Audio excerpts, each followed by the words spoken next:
evening, everybody. Lisa, could we have an opening statement, please?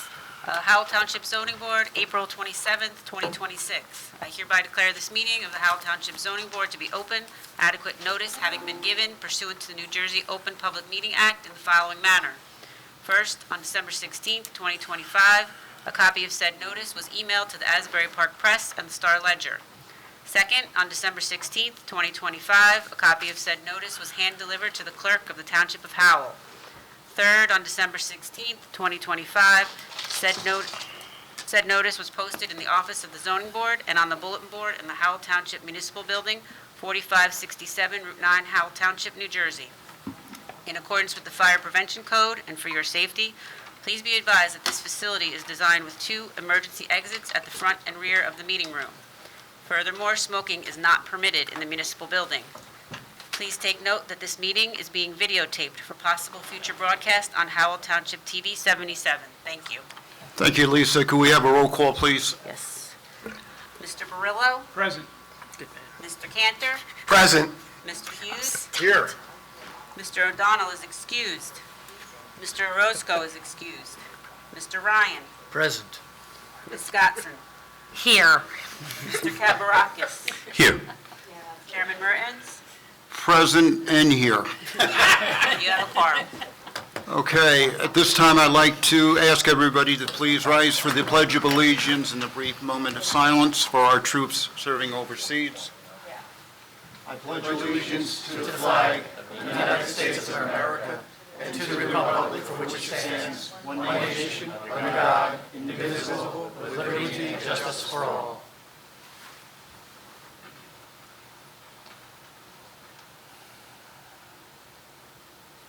Thank you.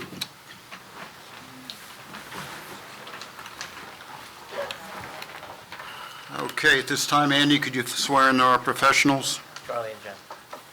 Do you swear the testimony you give is the truth, the whole truth, nothing but the truth to help you God? I do. State your names for the record. Charles Cunliffe. Jennifer Beam. Professionals are sworn, Mr. Chairman. Thank you, Andy. Lisa, any minutes, No minutes tonight. correspondence? Okay, that's good. Next is resolution. The first one is, and the only one, case number BA 1806A, L&L Paving Company Incorporated. Resolution granting use variance and amended preliminary and final major site plan. Eligible voters, Barillo, Hughes, O'Donnell, Roscoe, Ryan, Scottson, and Mertens. Do I have a motion? I'll make a motion. Second. Mr. Hughes and Ms. Scottson. Roll call. Mr. Barillo? Yes. Mr. Hughes? Yes. Mr. Ryan? Yes. Ms. Scottson? Yes. Chairman Mertens? Yes. Resolution is memorialized. Okay, at this time, we can go to our first application tonight, case number BA 25-19, Stewart Street LLC, bulk variance for SFD with septic system on undersized lot. Application of Stewart Street LLC as applicant and Helena Bellevue as owner seeking approval to construct a 2-story single-family dwelling on an undersized lot in the R2 zone. Other proposed improvements include a septic system, portable well, dry well, asphalt driveway, and ancillary improvements on premises known as Block 148, Lot 5, 269 Stewart Street.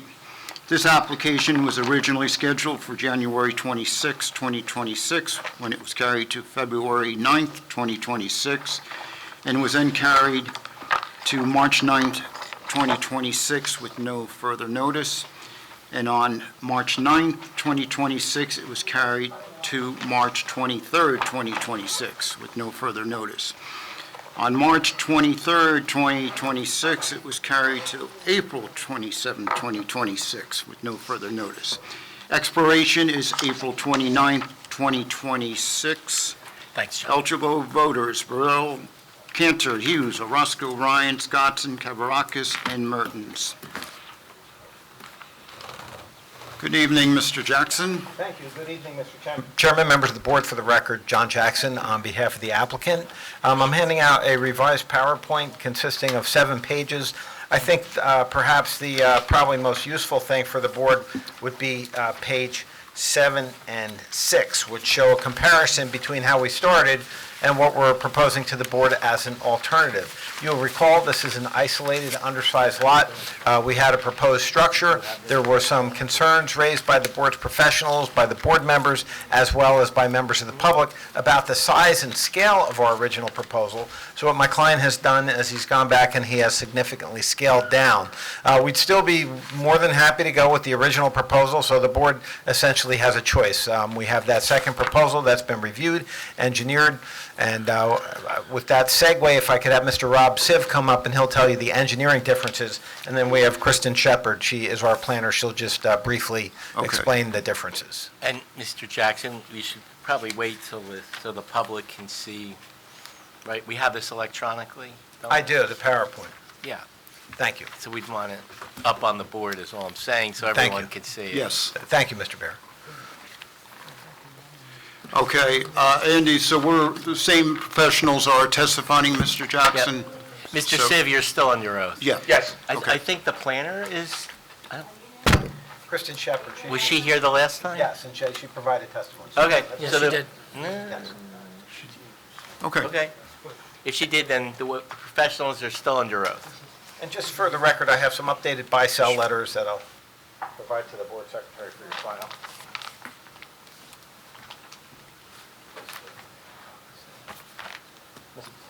Mr. Chairman, with your permission, Mr. Rob Siv was Yes. sworn and qualified last time. Do you want to do that again, or is he No, still no, under no, oath, still no, qualified? he's good, and good to see you again. Good to see you. Thank you. And the whole board.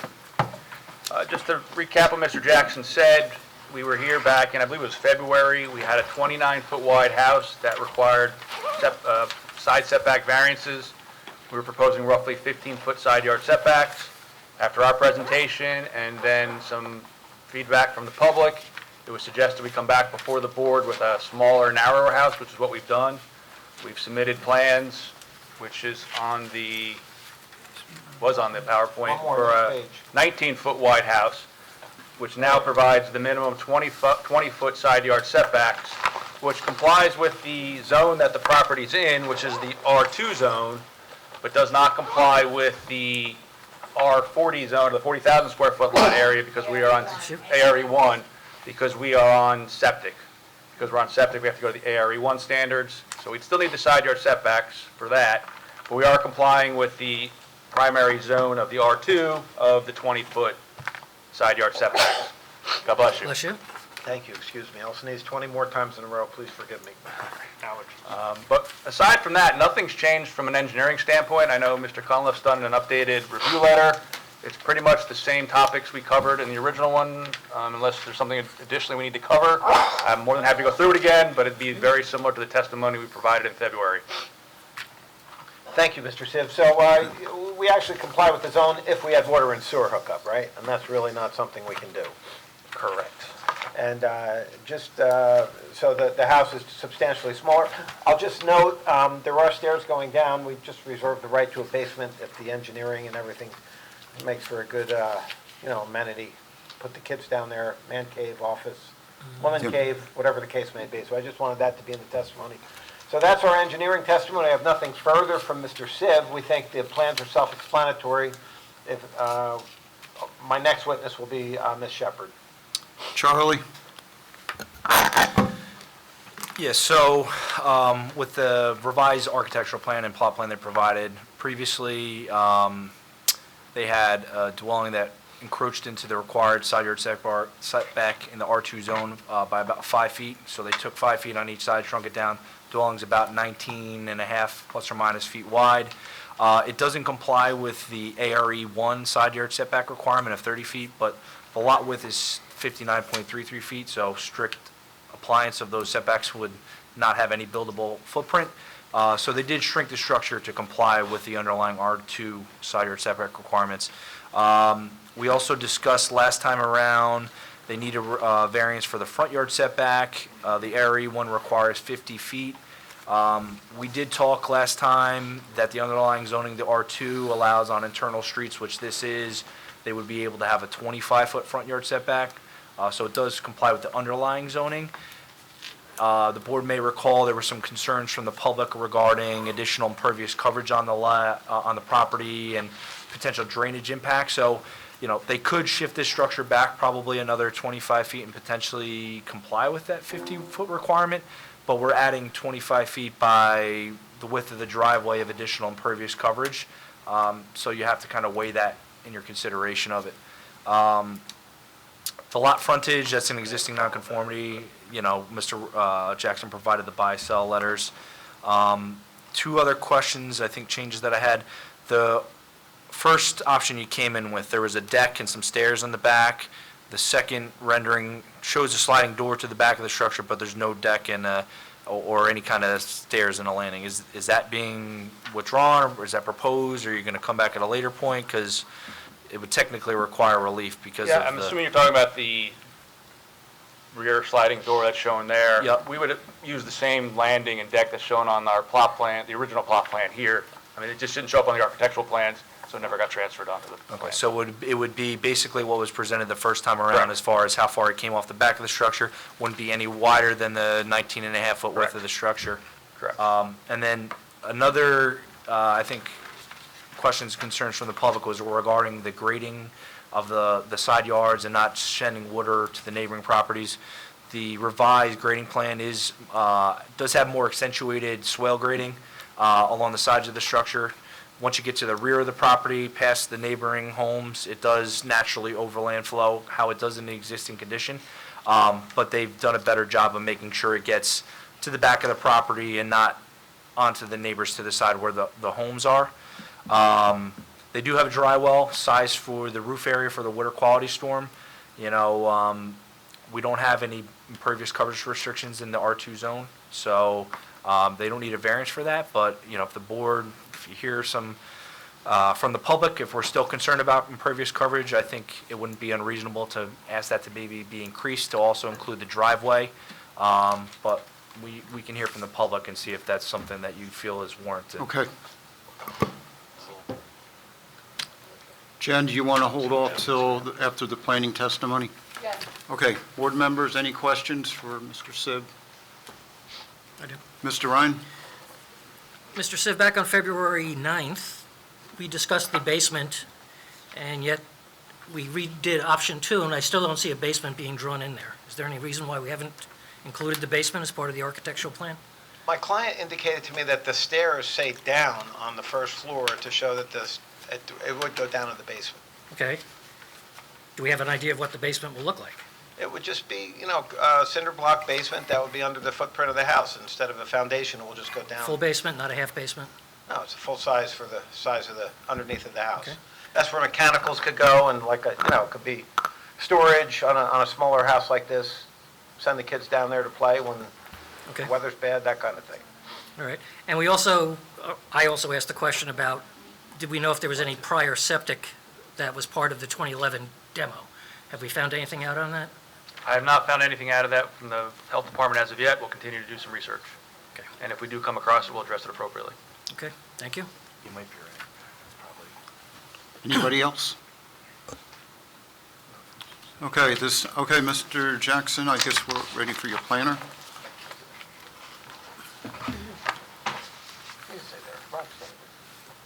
And then, again, with your permission, remind Ms. Shepherd, she's still under oath, still Yeah. qualified, still sworn, planner Yeah. with Christine Cafone's office. Okay, good to see you back. Good to see you guys again. Yeah, so as was mentioned, we're here seeking some bulk variance for the front yard and side yard setbacks. As was also mentioned, this has been improved a bit from the previous house submission, so now we're looking at about 20 feet of a setback, which would be in compliance, as the engineer mentioned, from the board in the R2, but because we're looking at the ARE1 zone, we're finding those setbacks variances here. So in this case, I believe because this is an existing isolated, undersized residential lot, I believe the C1 variance can be argued here, which is a hardship variance, because this hardship was not self-created. This lot exists with this, with these types of, the skinniness, the thinness of the lot and the way that it's structured. It really would provide a hardship for our applicant to build on. So I believe the C1 could be applied here. But in the event that there is no C1 hardship found, I will still put C2 testimony on the record. So C2 flexible standard, I believe the benefits outweigh the detriments, and I think multiple municipal land use laws are promoted in this case. I believe Purpose A is promoted because a residential house, a residential zone is permitting this type of use. Therefore, that is really fundamentally promoting the public good for Purpose A. And I believe that Purpose G is also promoted in this case. That's encouraging the appropriate use of land given the constraints of this legal existing lot. Something can be built here, and I believe what's being proposed is really the appropriate use for this type of land. So I believe the positive criteria from a planning perspective is satisfied. So then moving into the negative criteria, as planners, we look at the two-prong analysis. The first prong in this case is there substantial detriment to public good? And I do not believe from a planning perspective there is substantial detriment in this case. As was mentioned actually by the board engineer, the grading plan has been updated to ensure that some of those original concerns have been addressed. And I believe that the single-family home is contemplated in this zone. So this really satisfies that negative prong, the criteria here. And then that second prong is whether or not there's substantial impact to the zone plan or the ordinance. And I do not believe that there is here because really this is site-specific relief that the applicant is requesting tonight. And this is characterized by that undersized and non-sewered lot. So I do not believe that providing this variance relief would create an undesirable precedent. And Section 18852, the ordinance itself recognizes that existence of these lots do provide a framework for the type of reasonable development that would have to be put on that lot, and I believe this application does satisfy that. So based on all the testimony I just provided and previously as well, I believe that the relief can be granted under the C1 and the C2 statute, and that there's no substantial detriment to public good or impact to the zone plan and the master plan. So just a couple follow-up questions. We meet the underlying zone criteria for setbacks if there were water and sewer. Correct. So that's a hardship in a way, too, that there's no water and sewer there, which makes us have to have expanded setbacks by virtue of that. Correct. So, I mean, under C1, normally what you do is you look to see whether, once the hardship exists, whether our plan takes into account, our deficiency and whether it respects the neighborhood. I'm paraphrasing that. That's a fair paraphrase? Yeah, I believe so, and it's consistent with the other residential homes in the area. This is a residential zone. So you see no negative here? I do not. Okay, thank you. I have no further questions, Mr. Chairman. Thank you. Jennifer? So, I don't disagree with the testimony. I do think this falls within the C1 for the lot area. I do think it falls within the C1 criteria, and I think that the buy-sell letters that Mr. Jackson has provided us has enabled us to consider the lot area and the frontage as part of the C1 criteria, because the lot is the lot. You got no responses back, John, from any person that you sent the stuff? Correct. So he reached out saying, do you want to buy property from me, or do you want to sell me property to make the lot conforming? Got no response. That's his obligation. And so he is able to argue that under the C1. Okay.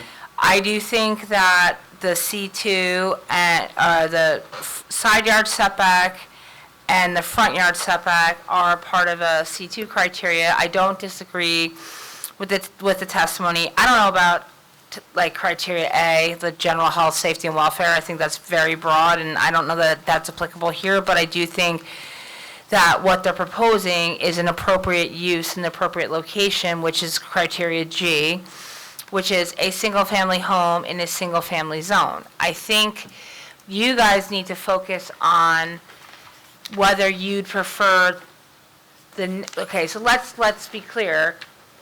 Because they have no sewer, they have to comply with the ARE1 zoning requirements, which requires setbacks that the width of this lot, I agree with you, make compliance a hardship because it's physically impossible to have any kind of physical structure on the property. So then they look to the underlying zoning. So what they're proposing now is a narrower home that complies with the underlying zoning requirements in terms of side yard setback and front yard setback, right? Front yard too, right? However, because they don't have sewer, our ordinance requires them to take the acre lot setback requirements. They're less than 15,000 square feet of area, so that's difficult to comply with. So you guys are gonna have to ultimately decide at the end of the day, I don't mean to steal your thunder, whether you'd prefer the narrower home that kept the underlying zoning setbacks consistent, or you would prefer the larger home for whatever reason, whether it's aesthetics or what have you. And I'm sure that, first of all, you need the variance anyway from the side yard regardless, but if it was the wider home, I'm sure criteria I would factor into your testimony, Yeah. correct? Correct. I could not argue purpose I in this case because I personally do not believe aesthetically that The skinnier narrower home, I is- understand what you're saying. Yeah. But if the board would prefer the wider home, then your argument for the setback relief would include criteria I, correct?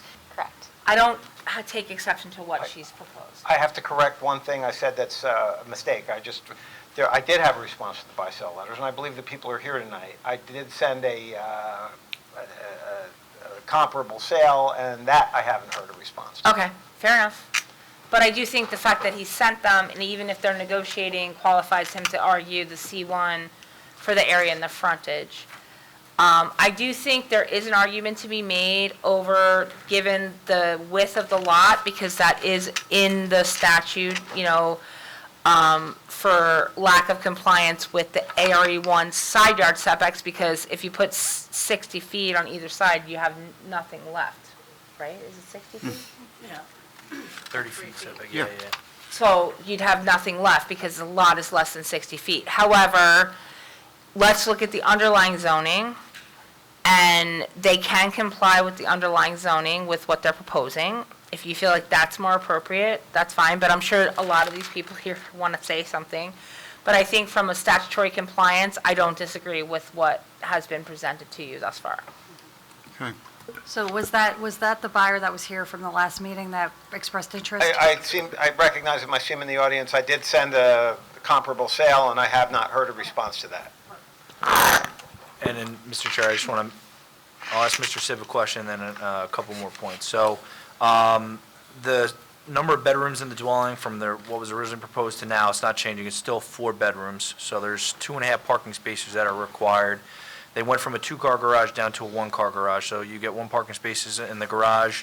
Their driveway from the street, from the actual edge of the physical roadway, they do have the ability to park 2 cars, 9 by 18 parking stall dimensions, but they are providing 8.5-foot right-of-way dedication along the frontage, so I think it would probably just be cleaner if they were amenable to shifting the structure back 4.5 feet, so we have a true 36 feet from the right-of-way line to the front of the dwelling, so there's 2 9 by 18 spaces. Is that something that could be accommodated, Rob?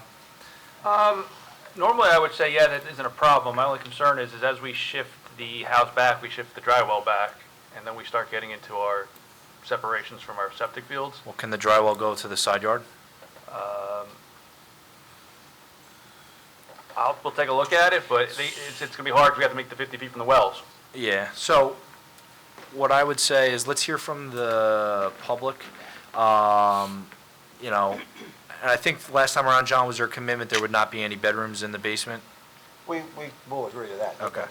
And that's because that all dictates what the parking requirement is in terms of RSIS. So, looking at the right-of-way around this, adjacent to these properties, the likelihood of Stewart Street getting widened in the next 10 years is probably not very likely, but at some point in time, it could be. So that's where my head is coming out with that. So if the board and the public is particularly concerned about available off-street parking, I think the structure could be shifted back 4.5 feet, and we could look at maybe an alternate location for the dry well, just to make sure for future, build that contingency into it. And then just to give the board some extra clarity, so just the 2D footprint of the dwelling, the prior proposal, and this is just plan view, this isn't totaling up both floors, but the original dwelling was about 1,625 square feet. They've reduced it down to 1,247 square feet, so it's almost a 25% reduction in the footprint. And Obviously, they haven't shown the deck and the landing that they had on the first plan, but with the home and the driveway and the porch and the walkway, they're at about like 12 and a quarter impervious coverage with this proposal. So it's pretty modest compared to,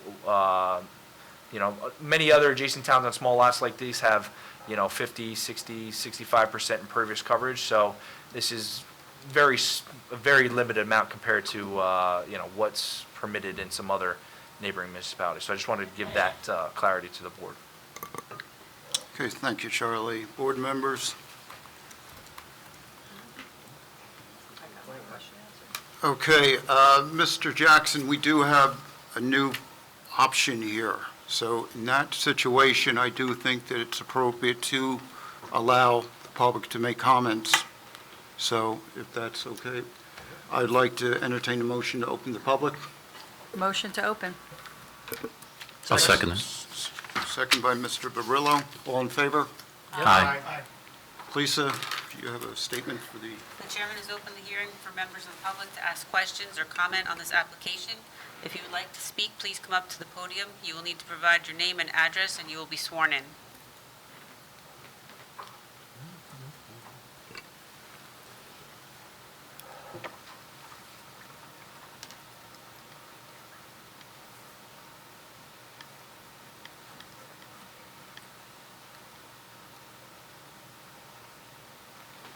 Good evening.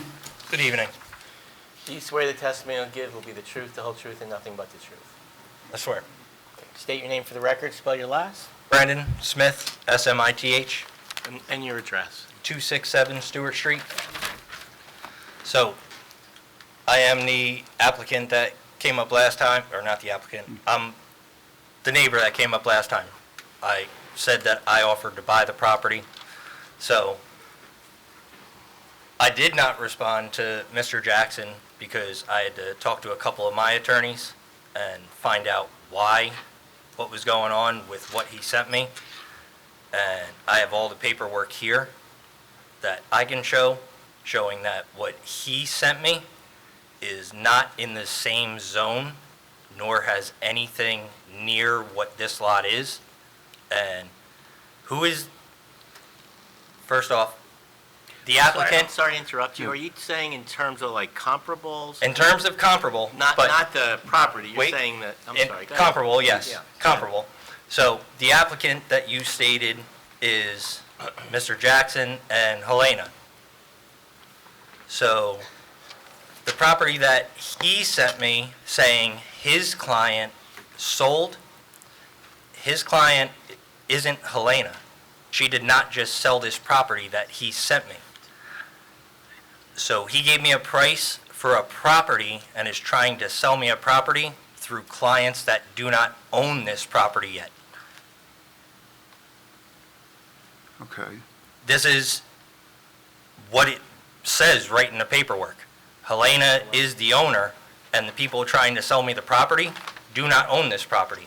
The closure was supposed to be on March 30th. The closure on this property still has not happened. This property has not sold. So how am I supposed to go back to Mr. Jackson, come back with a price when his clients trying to sell me the property do not own it?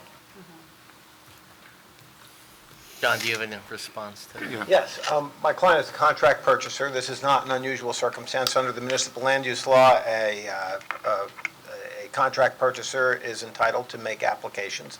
And in that instance, we have made a buy-sell based on what the price is. We're entitled to the benefit of our bargain. And I have not received any response from this gentleman in terms of our offer. So, that's where we're at. And the fact that my client's a contract purchaser has no bearing on the circumstance. That's what he's saying, is contingent upon sale, which I can see they're doing their due diligence, but showing me a property that they sold that is nowhere in the vicinity of where we are, that has water and sewer hookup, is not a deep and narrow property, but a wide property that would fit a house like this, and I have the aerial pictures of the property. I have all of his deeds that he sent me to show it. And we're also going on the aspect that you brought up, that there is no known septic on the property, correct? If you could bring up the aerial, I can show you where the crushed septic is, because I'm still in contact with the actual owner's family. So I know where the crushed septic is. Okay, Mr. Siv, Charlie, this is, Well, so, well and septic falls under the purview of Monmouth County Board of Health, and anytime we have a former structure that was demolished, we always make it a condition of any board approval that they have to provide certificate of abandonment for wells and septic from Monmouth County Board of Health, so we can certainly make that a condition of, if this approval, if the board is inclined to act favorably. And this wouldn't be different from any other, redevelopment of a site that had a prior structure with the septic system, so. And if Okay. we come across it during construction, anybody comes across it during construction, you bury it on site, and that's what you do and handle it in accordance with the rules and regulations. It's already buried on site, and it's going to be in the way of where they want to propose the house or where they plan on moving it to. So that's what you would do. You would excavate the material out where the house is going to go and bury it somewhere else on the site. Okay, so when you wipe out over the trees on my side of the property, and if you know trees, you know that however far the canopy reaches out is how far the roots go. When you wipe out all those and it kills a huge tree that's leaning onto my property, what's next? I'm not sure which tree you're specifically referring to. If you want to bring up the view, I'll show you. I was going to answer your question is, like I said, we'll excavate out material for the basement. A property owner's allowed to excavate on their property, whether they're the branches, the roots. That gives them the right to excavate that material on their property. We're just going to excavate it and bury it somewhere else on the property. Okay, so my next question is privacy, because obviously going this far, this deep onto the premises, my property is fully open on the left-hand side. So I have no privacy. How many windows are on the side of this house again, looking directly onto my property? yeah. Were the comparable sales vacant land, existing sales in Howell, or were they single-family and vacant? The one that he sent me, Yeah. it was vacant land. I can give it to you if you want to see it. So Anne Marie, I'm not sure, like, the value issue isn't really a board issue. That's not really a land use issue. No, I understand. I guess I'm just trying to understand, like. It's, what he sent was vacant land, but in a completely different zone, an R3 zone, more towards Ramtown area, that has water and sewer hookup. It is not near our area. A house that, what they're trying to design here, would work wide ways because it would match there. Deep ways, it does not work where we live. We provided a sale comp, $340,000 for a lot that we thought was in similar size vacant, that we thought served as a basis. The standard for a buy-sell is what the value of the property would be with an approval. So we thought that was an appropriate comparable, and in response to that, I've received nothing. And I actually even asked On a this- different zone, Excuse me, that's your sir. comparable. Excuse me, sir. So I just, Mr. Chair, I just have to jump in here. Like, the negotiation back and forth is not something you guys No, I can don't even want to consider. negotiate on this. No. So I get that there's discontent over the Yeah. comps that were sent and the offer. I understand that. With respect to privacy, they could clear the lot if they wanted to.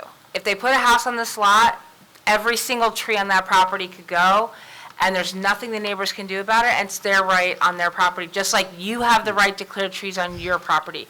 So you are not guaranteed a right of privacy. I just want you guys to be clear. I understand your I concern. don't have a right to clear trees on my property. Yes, you Because, do. all right, so if I take down certain trees, technically, I'm supposed to put more trees back up. Only if it's an acre and part of a site plan or a subdivision. If there's a house on the property, right, John, tell me if I'm wrong, he can clear his property today if he wanted to. You can, as long as you're not encroaching on any kind of easement or wetlands or protected property, but, And we're also going off the fact that right now that this property, you're saying, was never subdivided because you couldn't find record on it, correct? I am not That's what we're going off of, that this property was never subdivided. Regardless if it was subdivided or not, the lot exists. The lot exists And they're because- entitled to come in with an application. That's why they're here at the zoning board, which is the board where people are doing things that are not generally permitted by our ordinance. And the reason that they're here is because they need a septic system. If they were connected to water and sewer, what they're proposing today, they could go right to the building department and get a permit. So I just want to focus on why we're here, but at the end of the day, it doesn't matter if the lot was subdivided previously or not. The lot exists, it's owned, they're coming in as a property owner or a contract purchaser, as they're entitled to do, to try to propose a development proposal, which is a single-family home. That's it. Single-family home, 60 feet long, Yep. 20 foot wide. Yep. Whatever it is.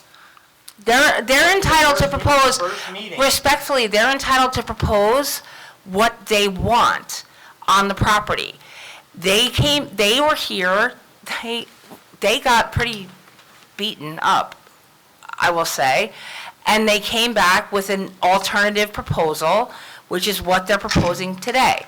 Yes, they're entitled to propose that. There are no coverage requirements in your zone as of today.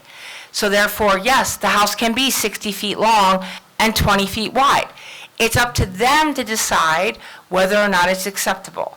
But at the end of the day, unless you're willing to buy that property, and I'm not saying you're not, but they are entitled to propose development on a legally existing lot in Howell Township as of today. Yes. Okay, so respectfully, I just want to come back to that. At the very first meeting we had where this stopped, your answer to me when I brought this up was, there was a house there, they can build on this lot. Okay, if they could build on this lot, why are we sitting here for variances? Because they don't have septic, and our ordinance requires any lot less than 40,000 square feet, which would be your lot too, on septic. I understand that. You are not allowed in Howell Township as of today to build a single-family house Under 40,000? on a lot that's less than 40,000 square feet without a variance from this board. That's why we're here. I thought septic had nothing to do with this board We're not- because it has to go through Monmouth County. It does, but we have a requirement in our ordinance that requires that that's why they're here. And if your lot was vacant and you were proposing a house, you would have to be here too, because your lot is less than 40,000 square feet, which is what our ordinance requires, and you are on septic. You would be here as well. That's why they're here. They are allowed to build a single-family house. Correct. And the fact that they're trying to sell me a property and walk away is because if I buy the property and I wanted to put an addition on my house, I wouldn't need a variance because it wouldn't go out that far. You would need a variance because even buying their property, you're not going to be 40,000 square feet. I and already you're have a septic. So I But wouldn't need you're a still on variance to do an septic. addition. You're not allowed to be on septic less than 40,000 square feet. I mean, I'm going to defer to John and to Andy because this is getting Yeah, dicey, but at the end of the day, if you want to buy the property, you're more than welcome to negotiate with them, but at the end of the owner, day, not him. okay, well, he's a contract purchaser and he's here asking for approval. He gets approval from this board, then he's going to be the guy you're going to have to negotiate with. Okay. Mr. Chairman, there's one other factor, and I'm sure your counsel will confirm this. Under the case law, the hardship, the buy-sell is one factor that the board may consider. You could give the variance notwithstanding the buy-sell, even if they wanted to buy it, because in this circumstance, we have a lot, there was a house there, Yeah. my client has plans, et cetera, we meet the criteria under C2.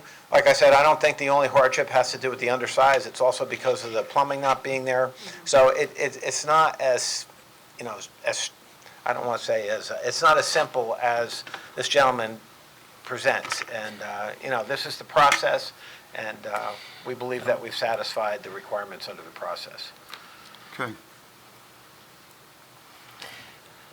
So, I is don't there- want to keep going back. and yeah, no, forth with I them don't, because I think it's we're at not the part point of now, but we have to abide by the rules that are set forth by the municipal laws, and we will make our decision after we hear Well, everybody. absolutely. Okay, so, Well, I guess I'm not clear. Are you against the application, or do you want to buy? So if you want to buy the property, you can still continue to negotiate in good faith and... I can still negotiate, Okay, and but I would I'm still... just saying that's not really the issue Yeah, for the But board. I'm not going to go back and forth, because this isn't a place to go back and No, forth with that. I agree. That's what So- we're saying the same thing. Yes, Yeah, absolutely. yes. If I was still talking with Helena, same way I did, and if it got shut down, I know exactly what would happen. She'd wind up knocking on my door again, and I would give her an offer again, and I would go from there again. Well, Otherwise, if Elaine is the owner, the issue you have is she's under contract with somebody else to sell her property. as of but- right now, I also know what they offer, but I'm not going to bring that up. okay, Anyway, but we're not so- involved with the... Exactly. Yeah, So that's we not have- something Yeah. for here. That's something that I can go back and forth with her. I'm Yeah, still exactly. interested. Yeah. But I still have to bring up my points on Yeah, everything. no, you're entitled to do that, and it was noted, so, Just to be clear on one thing, I want to bring Andy in on this. Yeah. So, right now, the negotiation to purchase the property is on raw land. If, hypothetically, if the board votes in favor of the application, then the purchase would be on improved land. Okay, so you're saying on raw land, they said that I had to do it on a land with a house already built. Okay, so you spoke, we're going to let the board I'm members... asking a question, and Oh, I'm sorry. he's the I didn't attorney, I'm mean going to let him interrupt. answer that question. I'm sorry, John, the question is... So the negotiation for the property right now is based off of it being raw land or based off of it being improved? No, it's as if it was improved. It's as Okay. if with the approval. So if the board votes in favor of the application, doesn't change the value then that would be negotiated between the Well, the parties? property is worth more within, I mean, With the approvals? well, but there's, yeah. Okay. Okay. So then, We're not value- going off raw land right now. We're going off as if there's a house there with a footprint. yes. without approvals? No, With but the- with the, but as of right now, from the last meeting, any negotiation I had, which is in the letter that he sent me, is that as the approvals are there, even though the property was being sold as raw land, I was told I had to make an offer as if there was a house Yes, already built on it. That's accurate. Under law, that's accurate. Even if the property is being sold as raw land. But it's not, though. It's a But the property is contingency. being sold as raw land. I don't know what that means, honestly. I don't mean... He's talking about unimproved property. Unimproved. Yeah. That's what it's being Right, sold but as. the law is, there's an application before the board. That hasn't been approved. Right. Yeah. Unfortunately, he's right. Okay.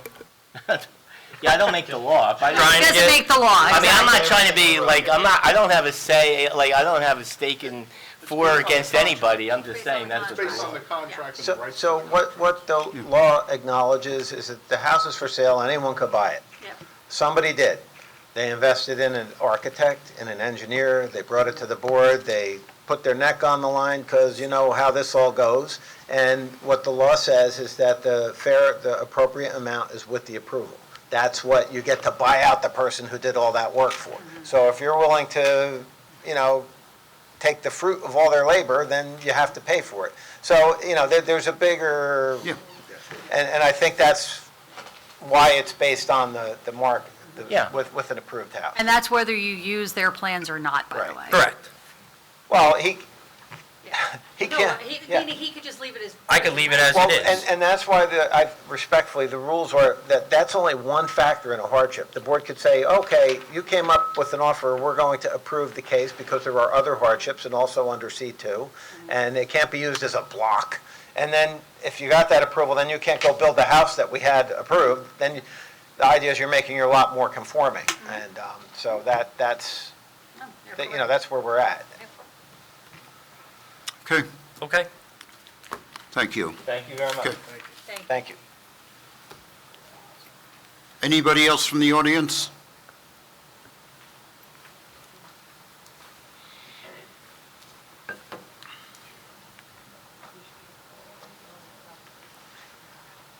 Good evening. My name is Gordon Inverno. I reside at... Before you go, Do you swear the testimony you give will be the truth, the whole truth, nothing but the truth? Yes. Okay, state your name, spell your last name, you were supposed to do that. Gordon Inverno, Inverno. I reside at 263 Stewart Street. I guess I just wanted to take in all the information, and I would just ask the board to maybe do a resubmittal on the size of the actual structure. I think that's really the biggest consideration now. So that's really all I wanted to mention. I know there was a previous look on the size. It was reduced from, what was it, 23 to 19. I think there should just be consideration without being too subjective into the actual size of the structure. I think the structure should be condensed more. Thank you. Okay, thank you.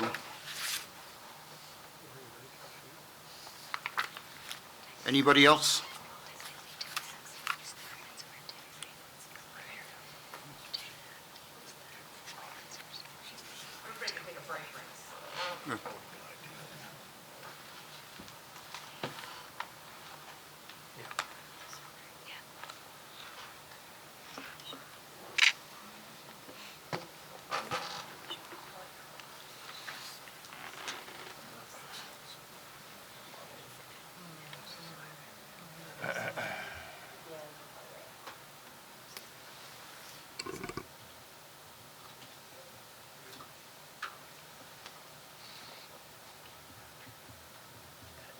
You want to sit down?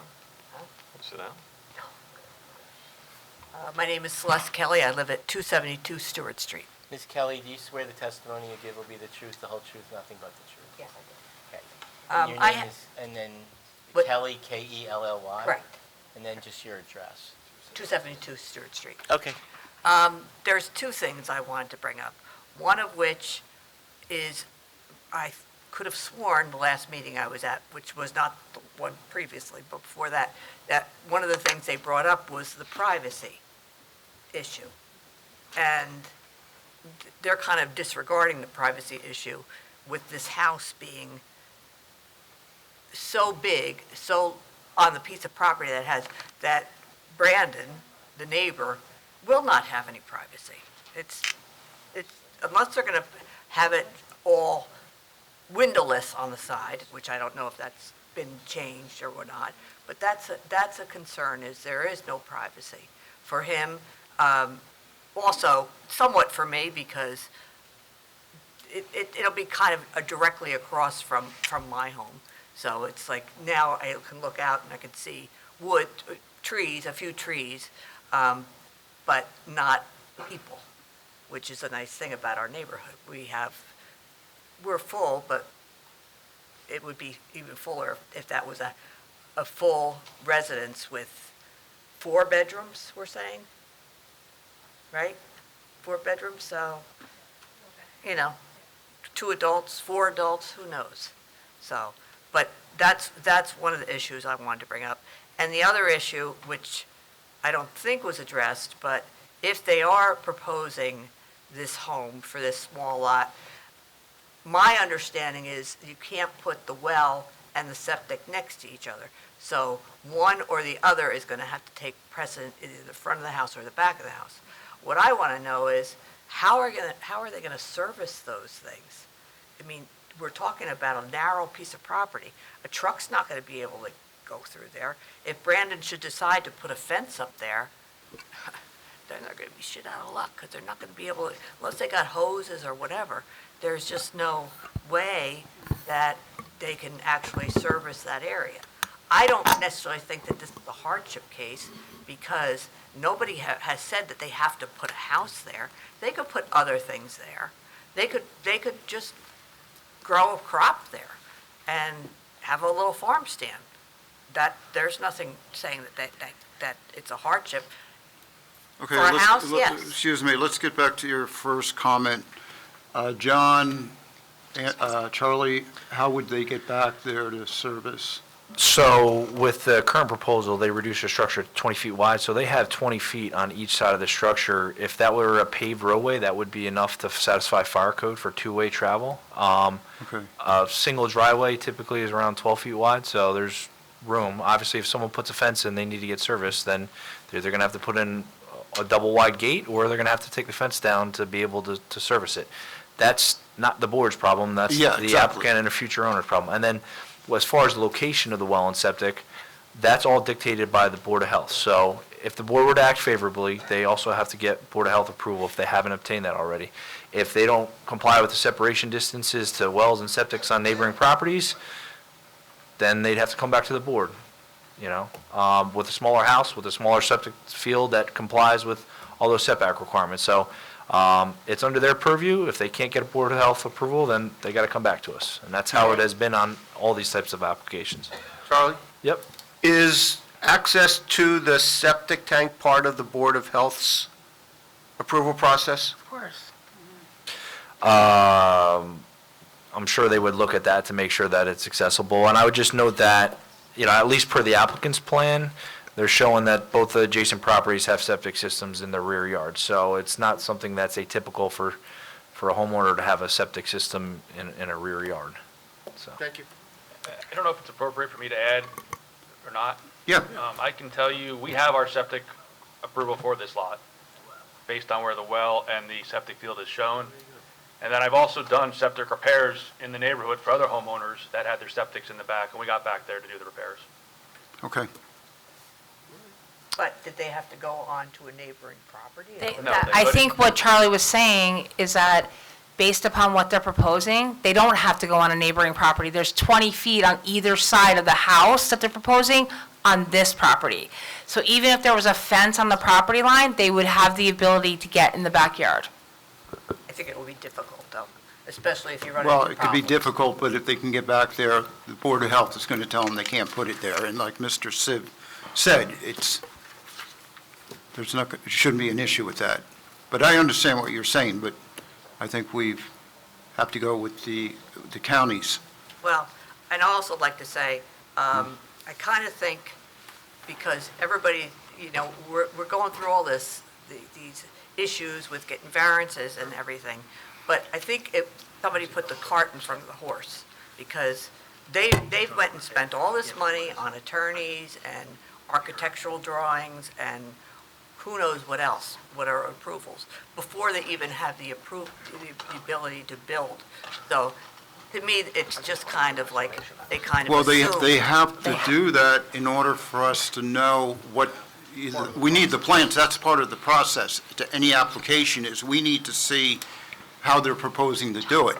And they do have to have professionals, because if they don't have professionals, their testimony would not go too far with us. Right, but what I'm saying is, they've invested a lot already. Yeah, that's actually pretty common, Yeah. Ms. Kelly. That's the way it's done. Yeah. Yeah, That's the chance they, Yeah, that's the risk they take when they're doing this. Yeah, okay, well, you answered Okay. my questions. Thank okay, very much. thank you.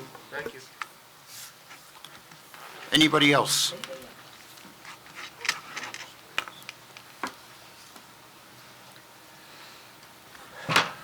Do you swear the testimony you'll give will be the Long truth, the hand. whole truth, and nothing but the truth? Yes. State your name for the record. Tony Tedesco, 1016 Lakewood Farmingdale Road, Can Howell. you- Can you spell your last name, please? TEDESCO. Thank you. So I have lived here for 46 years, and I'm really disappointed, I think, as well as the rest of the town. I know there's not that many people here to support us tonight, but I'm hoping that that will change after a while.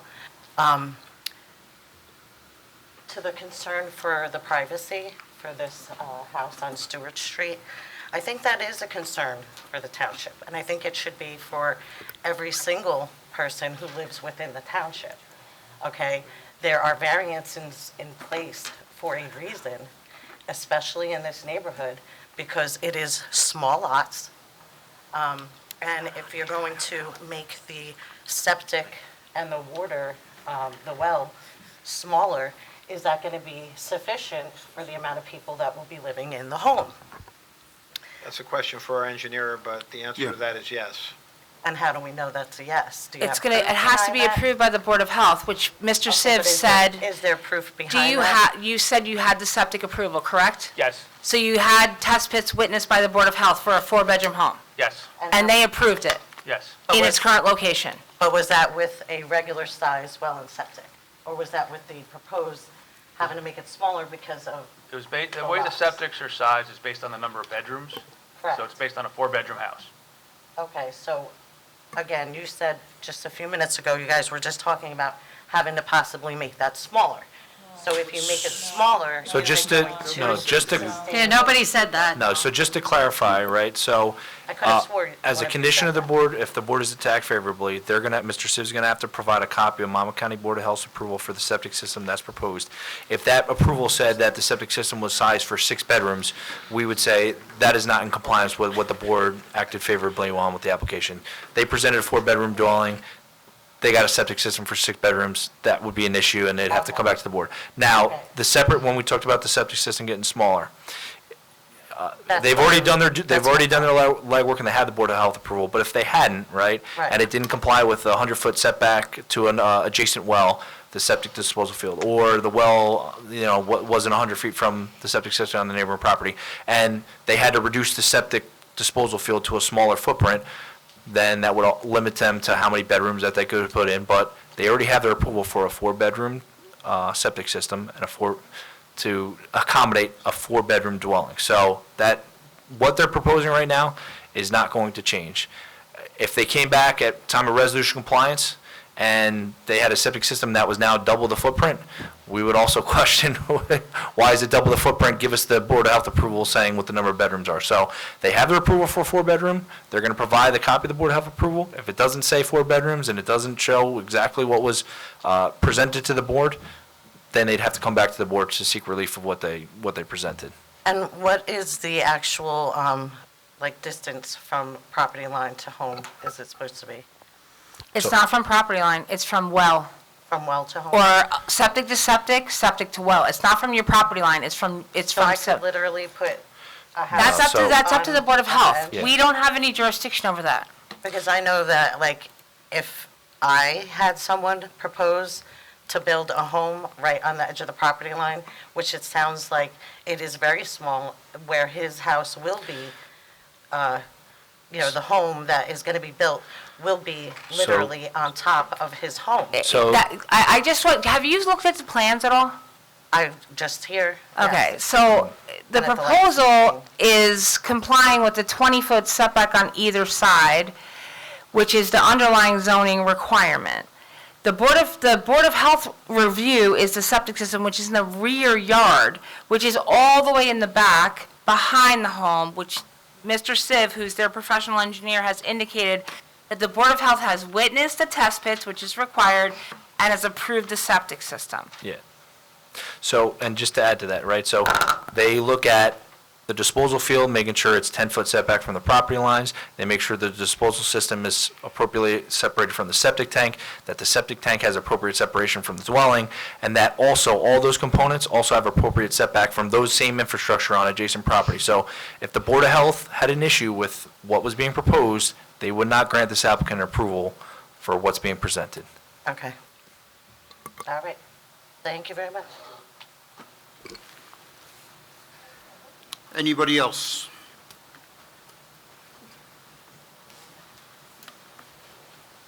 Make a motion to close to public? Second. Mr. Cantor with the motion, Anne Marie with the second. All in favor? Okay. Okay, Do you allow a brief Yeah, closing, yeah. or?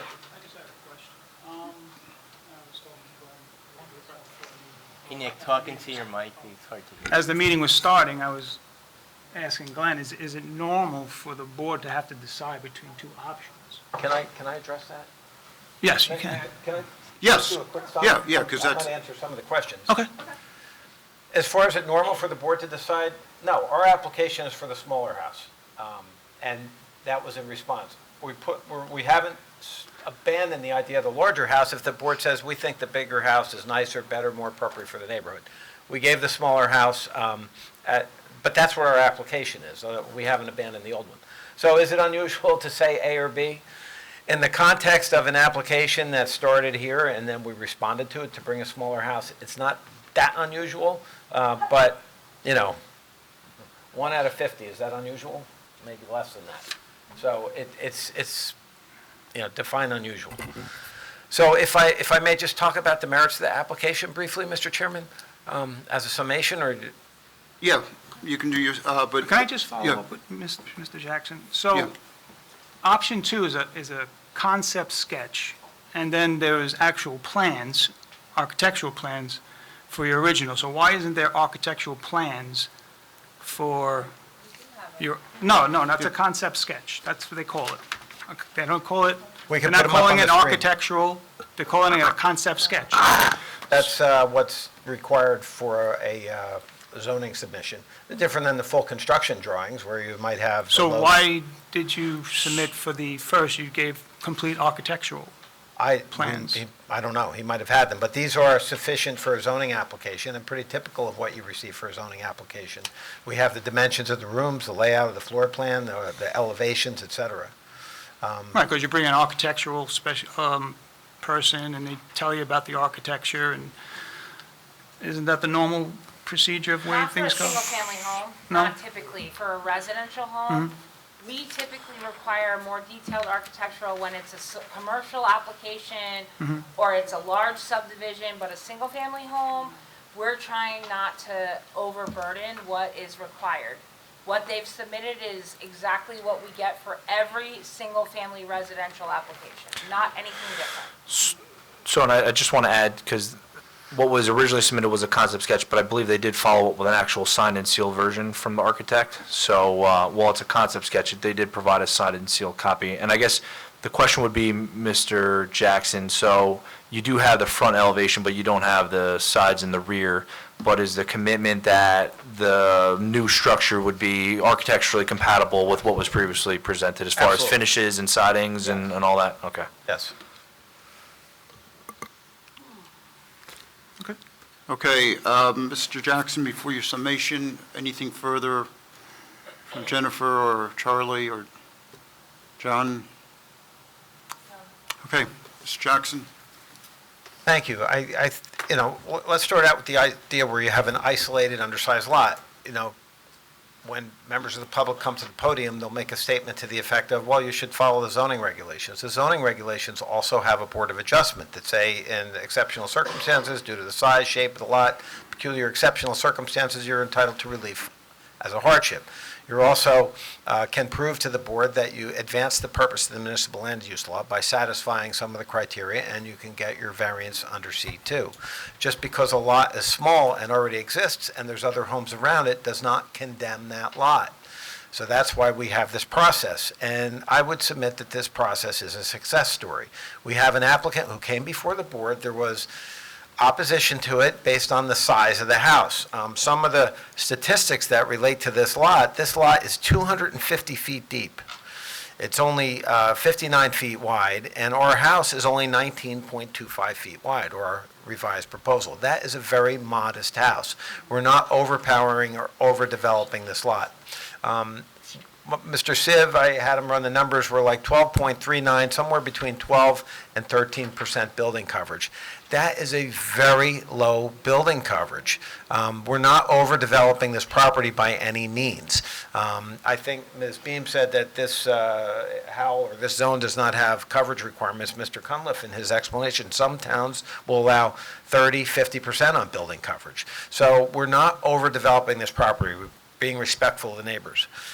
We have a 20-foot side yard setback. That is a very large setback according to our planner, and you can even see from looking at the aerials, it's compatible with the development pattern in the rest of the neighborhood. There's a lot of room on the side of this house. As far as privacy, when you build a new house, it is bare, granted. However, when people get in for their own sake, they'll want to grow trees, they'll get shrubbery, you put up fences, and as the house gets lived in, it grows into the neighborhood. That's the normal course of things. So we thank the board for the time and attention. We respectfully submit we've met the criteria, we've responded to what the concerns are, and we're hopeful that the board sees the merits of this application and approves it. Thank you. Okay, Mr. Jackson, thank you. Okay, this time, what is the pleasure of the board?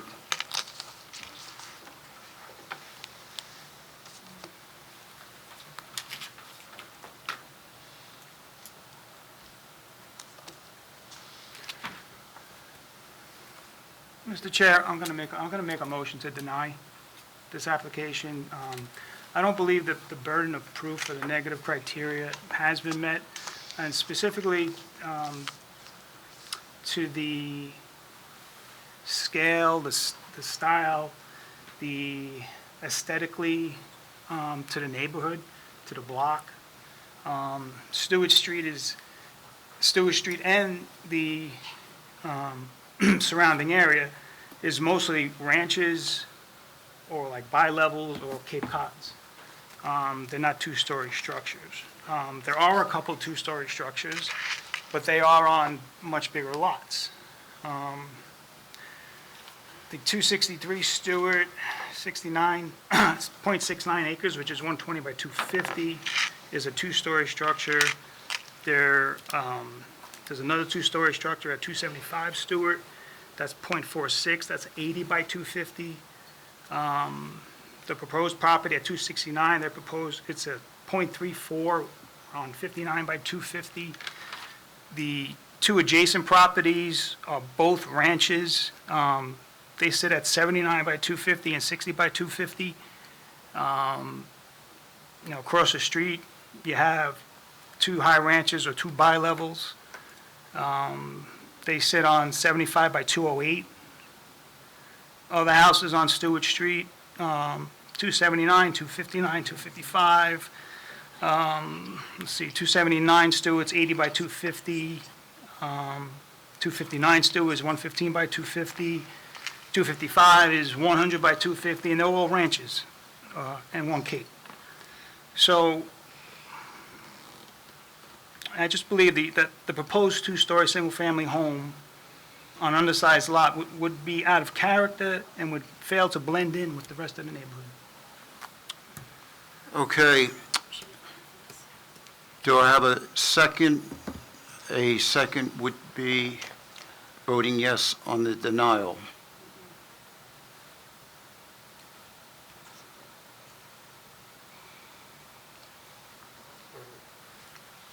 Mr. Chairman? Yes. Can I make a motion? Yes. I'd like to, I'm sorry. No? It's fine. I'd like to make a motion that we approve this application with all the considerations given, and I have a couple things to say. Mr. Cantor, before you go ahead, there was a motion to deny on the all right. record. I haven't heard a second, but I think there needs to be a declaration that that motion dies if there's not, before you make a motion. So this way, there's not competing Fair enough. motions up on the, it's a little confusing on the record. Fair enough. Okay, do I have a second on the denial?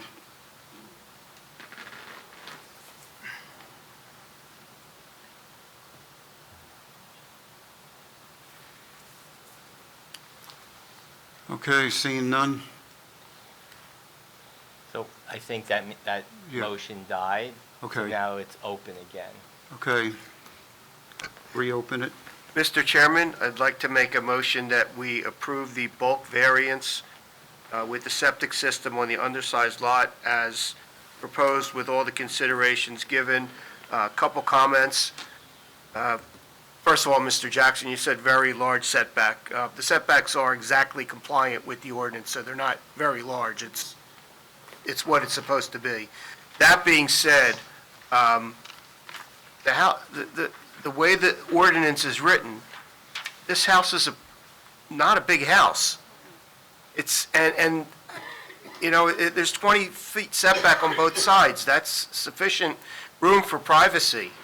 It's only got 2-bedroom windows. It's not a big house. And the other thing is, the Monmouth County Board of Health approved the septic system, so there's no consideration there on the septic. It's approved by another board that does this kind of stuff. If it's put in and it's not compliant, it's not going to get approved.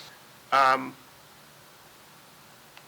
believe that we have no choice here because the property, as it was proposed, and the other thing the only other thing I wanted to say is through this process, that house was reduced by a considerable amount to make it pretty darn narrow. 19 and a half feet wide is pretty narrow, providing enough space on both sides to allow for the privacy. I think they've done everything that they've been asked to do through this process, and therefore I make the motion. Sorry to speak so much. Okay, do I have a second? I'm going to second it, but I do want to make it abundantly clear. We understand the concerns about privacy, things like that, but as Mr. Cantor said, this fits everything that they've been asked to do. So I just want to put that on the record. Okay. Second by Ms. Scottson. Can I have a roll call? Mr. Barillo? No, Mr. as per my previous statement. Mr. Cantor? Yes? Mr. Hughes? Yes. Mr. Ryan? I'm going to vote yes, but Mr. Jackson, I would really like to see any future diagrams that are claiming to have a basement to show the basement going forward. Very. Ms. Scottson? Yes. Mr. Kavarakis? Yes. Chairman Mertens? I respect decisions. I understand where everybody's coming from with this application. I tend to agree with Mr. Barillo. I do think this house is out of proportion to what the neighborhood is. And something like this I could see in a beachfront community. In this neighborhood, I know that they've complied, they've made concessions. I just don't like the appearance where it overtakes the natural part of this neighborhood. So I am going to vote no as well. Motion carries. Application is approved. Thank you very much. Thank you. Thank you. I know these aren't easy, and I No? appreciate all the time and thought put into it. Thank you. It's not a use, no, it's not a D variance. Well, there's 5 votes. Yeah, I was more about, I was more about the height. Yeah, you I can. mean, I drove. No, I just was counting. We don't usually have, use variance. You need 5. For use. That's a D variance. These were C. Bulk, so it's just the majority. 4, you needed 4. You got 5, right? Yeah. I think the other one came in blank without any attachments. The second one, just conditions and overlay exhibits. Nothing on the other email. The other email was just forward, but has nothing attached. So maybe you could be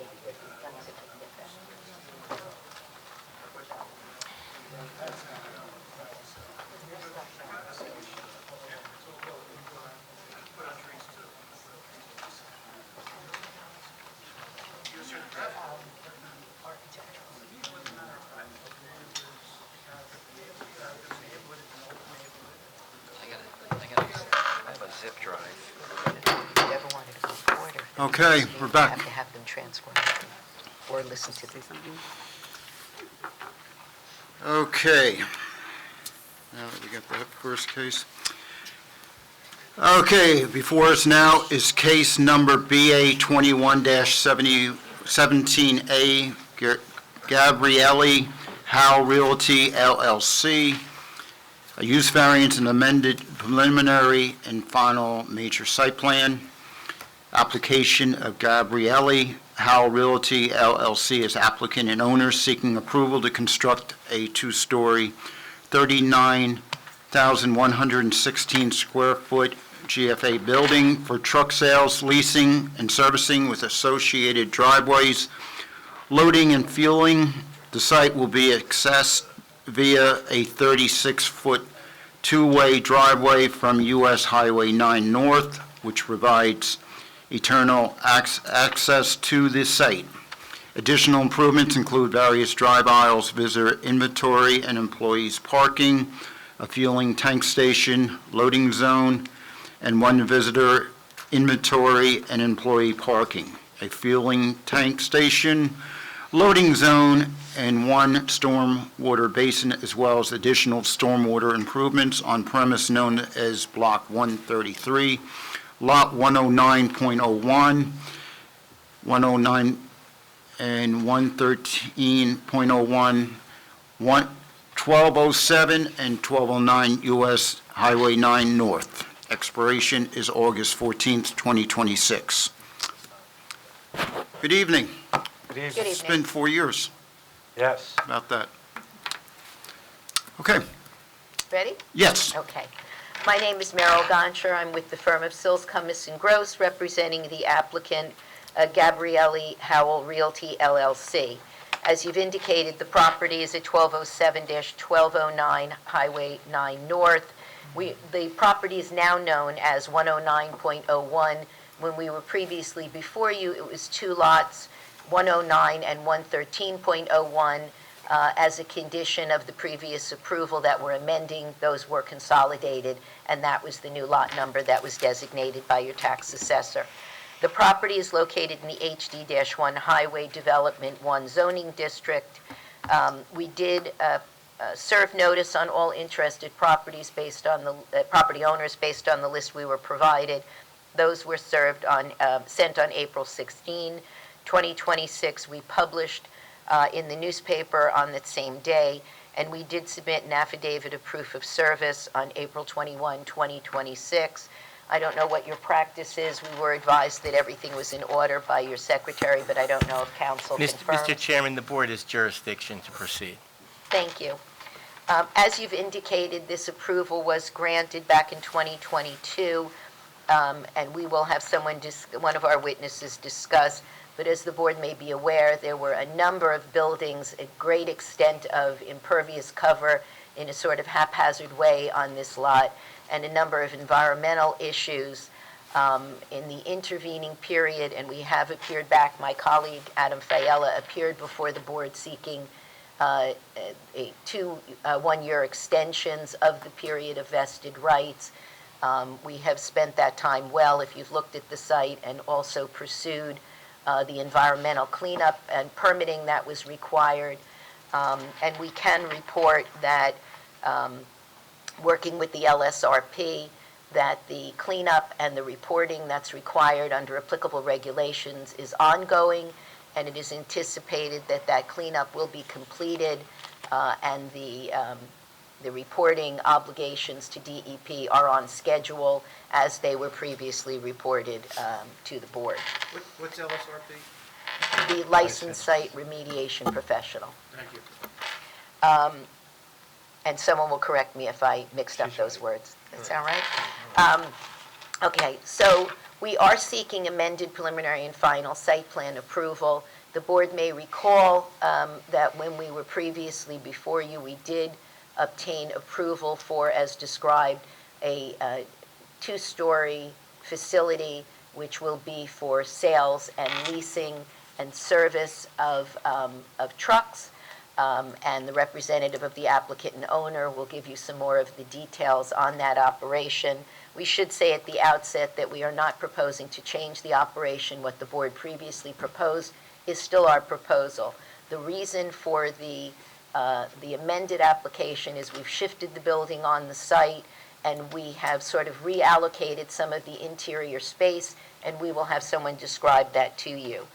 We previously sought and obtained a D3 variance. The showroom and sales is a conditional use. We required at that time a variance with regard to the signage being proposed at the site, and also with regard to authorization to be able to service vehicles that were not sold on this site. As you'll hear, Gabrielli owns a number of sites, and the way the conditional use standard was written, if a truck was sold at one of their other sites, that would be an off-site sale and would not allow them to service that at this location. That's the relief that we previously sought, and that was granted with your previous approval of the application. There were also a number of C variances and waivers. I shouldn't say a number. There were a few. Those generally had to do with buffers, both the residential buffer as well as the farmland buffer. and with one minor adjustment, those remain as they were previously granted at the time we were previously before you.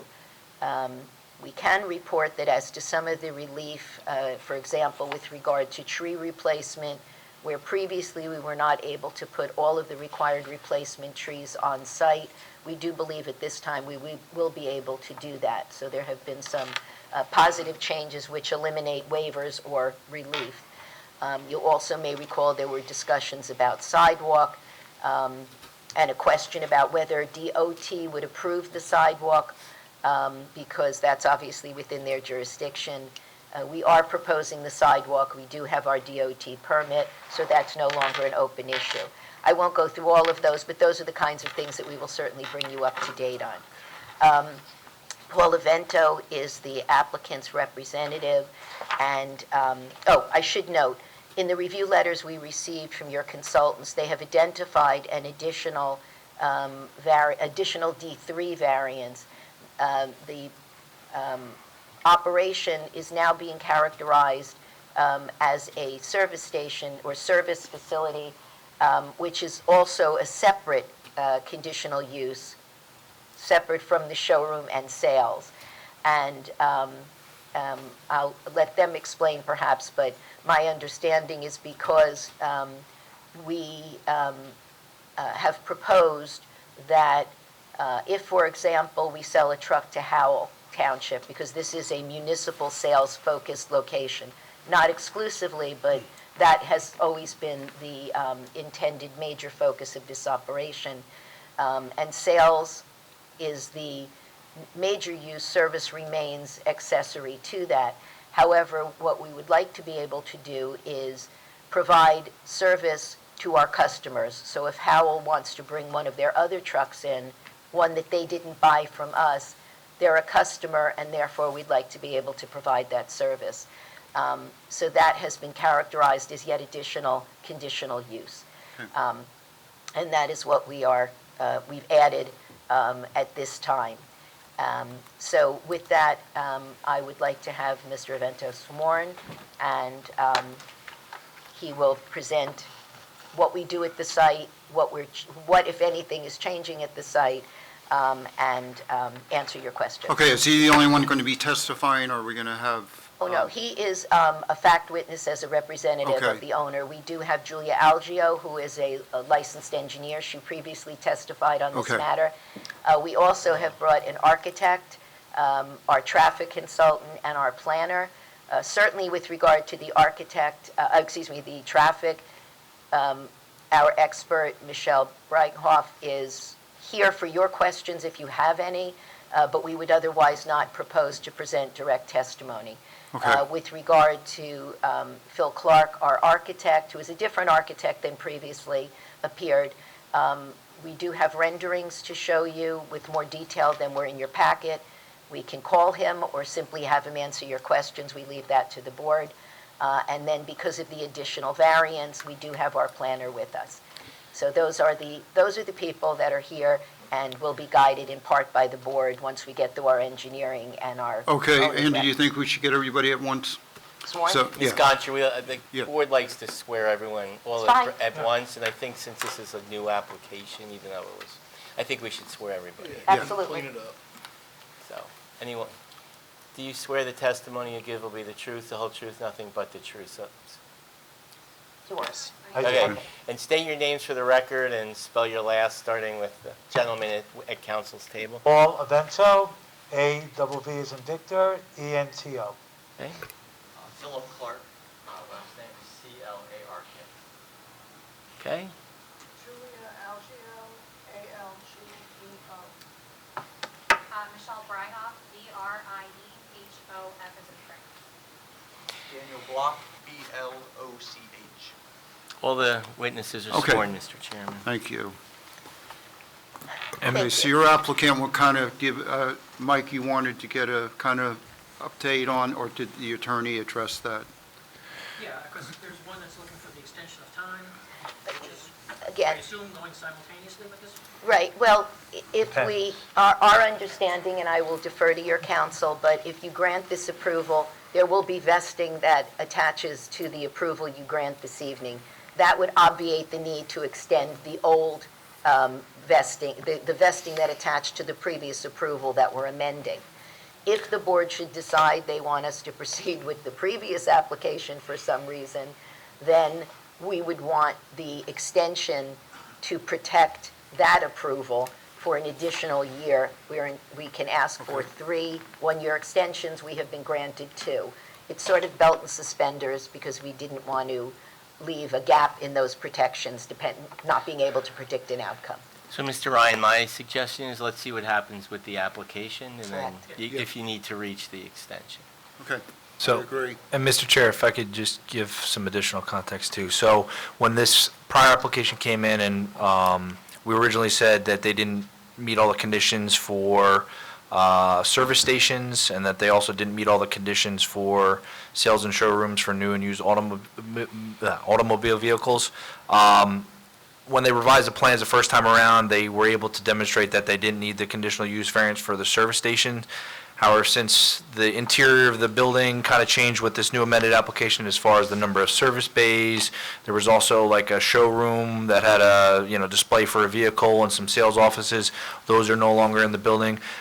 We had brought it up again just to make sure that they're providing testimony on the record on all the uses that are being contemplated, just to get it on the record with all the conditional use requirements. And I'll let Ms. Gonchar or Mr. Avento get into that for us. Okay. Okay.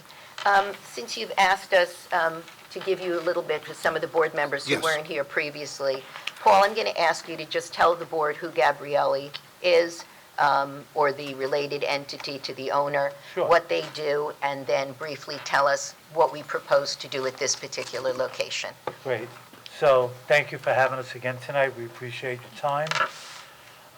Gabrielli, this year is our 60th anniversary in business. We currently have 31 truck dealerships in 4 states, New York, Connecticut, New Jersey, and Pennsylvania. When we were here the last time, we had 21 dealerships. So we increased our dealership network by 10 dealerships, and that's done through acquisitions. We currently have 5 dealerships in New Jersey. The last time we were here, I believe we had 3. We currently employ in the state of New Jersey 301 employees in the state. When we were here the last time in 2022, we had 250 employees. The number of new employees at the Howell will remain the same, between 35 and 40 employees. Our operation is identical as we had the last time. We are proposing that we are going to emphasis on municipal customers, some service on vehicles purchased at other sites for those customers. Our parts to be sold at the dealership is basically cab and engine parts, headlights, motor oil, mirrors, filters, transmissions, etc. Hours of operation remain the same, Monday through Friday, 7:30 to 10 p.m., Saturday, 7:30 to 5, and closed on Sunday. We do not do any body work on the trucks. Only one location in our 31 locations has a body shop, and that's where all our work goes. The anticipated number of visits to the site, parts get delivered by our trucks. Probably have 2, 3, 4 trucks going out daily to deliver the parts to the customers. Most of our part sales are done on the phone. We do have some visitors that do come and pick up parts, but the majority of our part sales is done via telephone and by delivering of the parts to the customers. The frequency of deliveries, 2 to 3 times per week, and some of the deliveries are done with a 26-foot box truck. The refuse to be generated is office trash, boxes, steel, and dumpsters, and they are removed once a week. And you will hear about how we did relocate the dumpsters at a better position, and it'll benefit the town also. Excuse me, there was a lot of discussion at the last Yeah. meetings because the dumpster, although it was not We had it visible from covered, 9 right. because of the topo, and ultimately, we had proposed a sort of swinging gate that has been located so it does not front to Route 9. So that's a change that will be discussed by our, one of our other expert witnesses. So our new trucks, when they get delivered from the factory, are delivered by a drive-away company. And that's done during the course of the day. The fueling of the trucks is an above-ground tank, double-walled, and it's only for our customers. It's for our leasing and rental department. When they return a truck, it gets refueled, and if it goes out again, it's full of fuel. When it comes back, we refuel it. And all the trucks we sell to municipalities by their bid, we have to have the trucks fully fueled before we release the truck. So there will be no public sales of gas at that fuel at our location. On the leasing and rental side, most of the trucks that are leased are box trucks, and most of the leases are 3- and 5-year terms. So they're not in here daily coming in. It's not like Avis or any of those places where people are coming in every day. So one of the reasons that prompted us to kind of change the structure of the building, the business model we found out that we're using at all our other buildings now have changed over the course of the years. All of our new recently finished buildings that are in construction or in the design stages, we have a minimum of 16 bays. And we felt that having the 16 bays maximizes the space of our building and provides a better experience for our customers.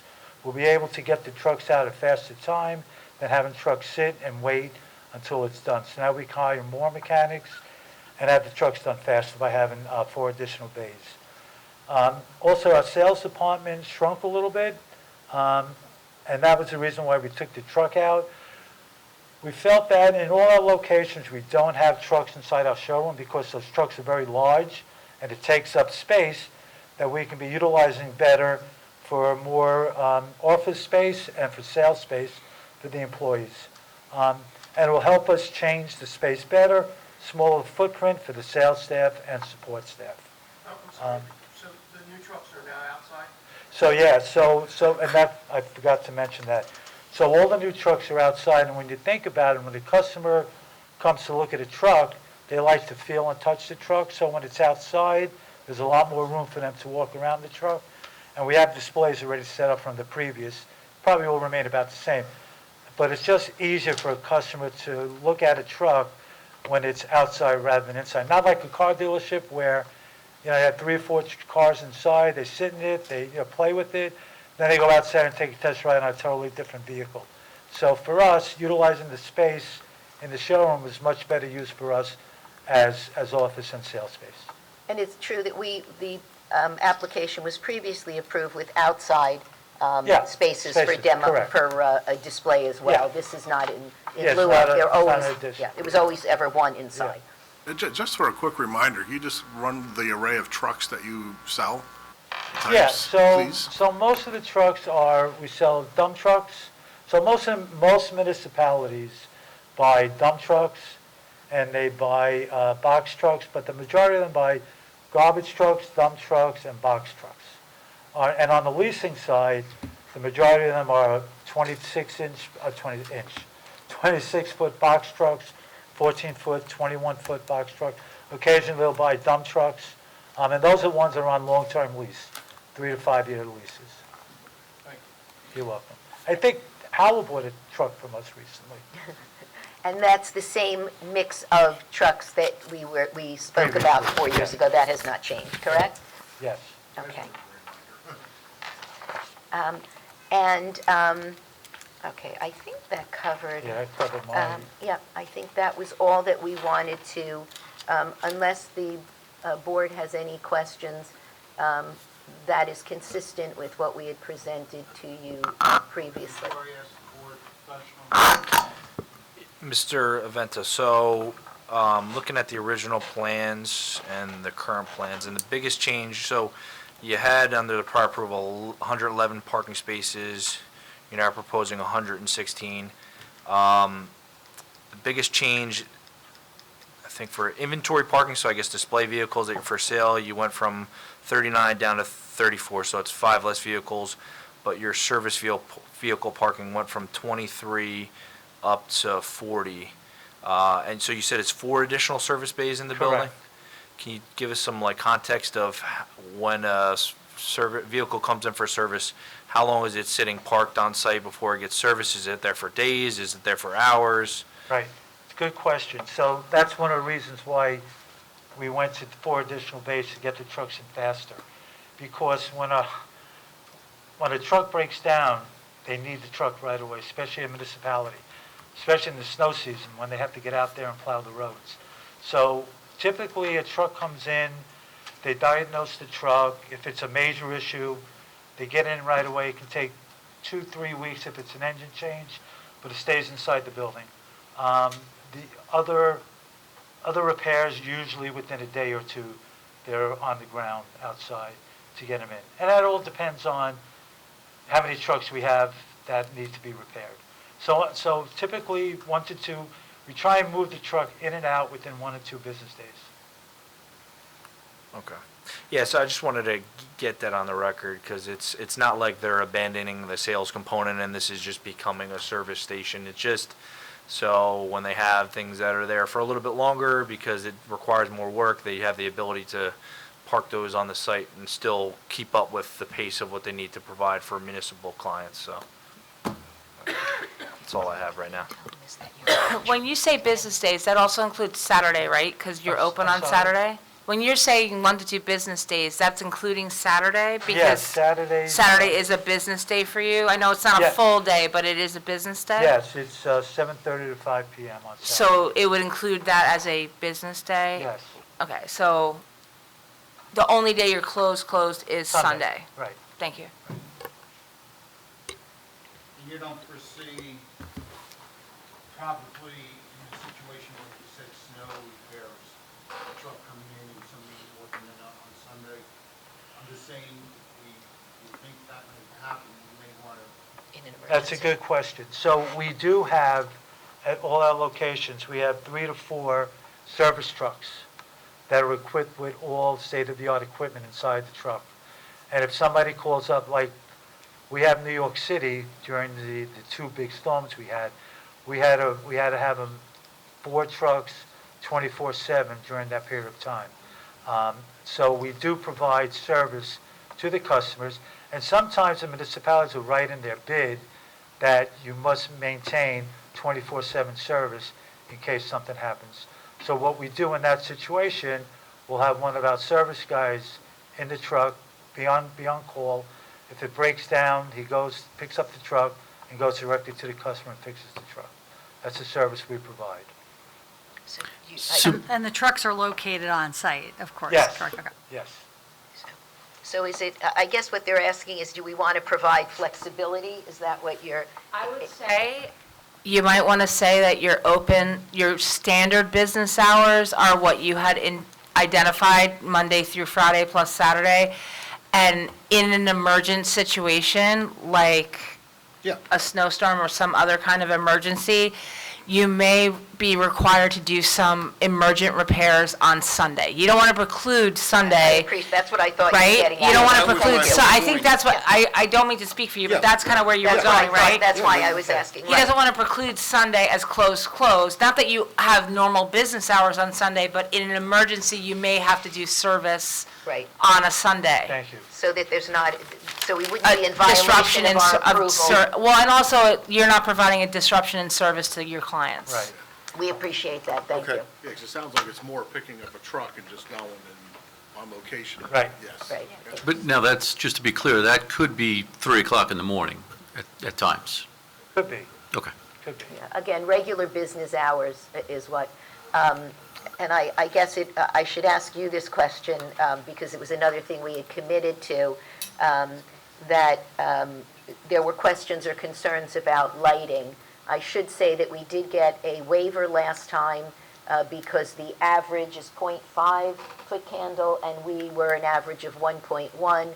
But the board did request, and we had agreed at that time, that the that the majority of lights, exclusive of lights necessary for security, would go off an hour after closing, I think Yes, is what that's had correct. been. And that we are still Yes. committed to that same limitation, so I should mention that, speaking of hours. That is all that we have for direct from Mr. Avento, unless there are other questions that we... I just have a question. Yeah, go ahead, For John. clarification, all the repairs are going to be done inside the service space, correct? So no repairs to be done outside in the Not at parking all. lot at any time? And the state of disrepair, so trucks get taken apart, it stays in the bay, it's not brought back out, correct? We have bins inside the building, and then once they're full, they get picked up and discarded. Yeah, no, we run, I mean, we got 31 dealerships, we run a very clean operation. Good question, John. Thanks for asking that. Board members? We're good.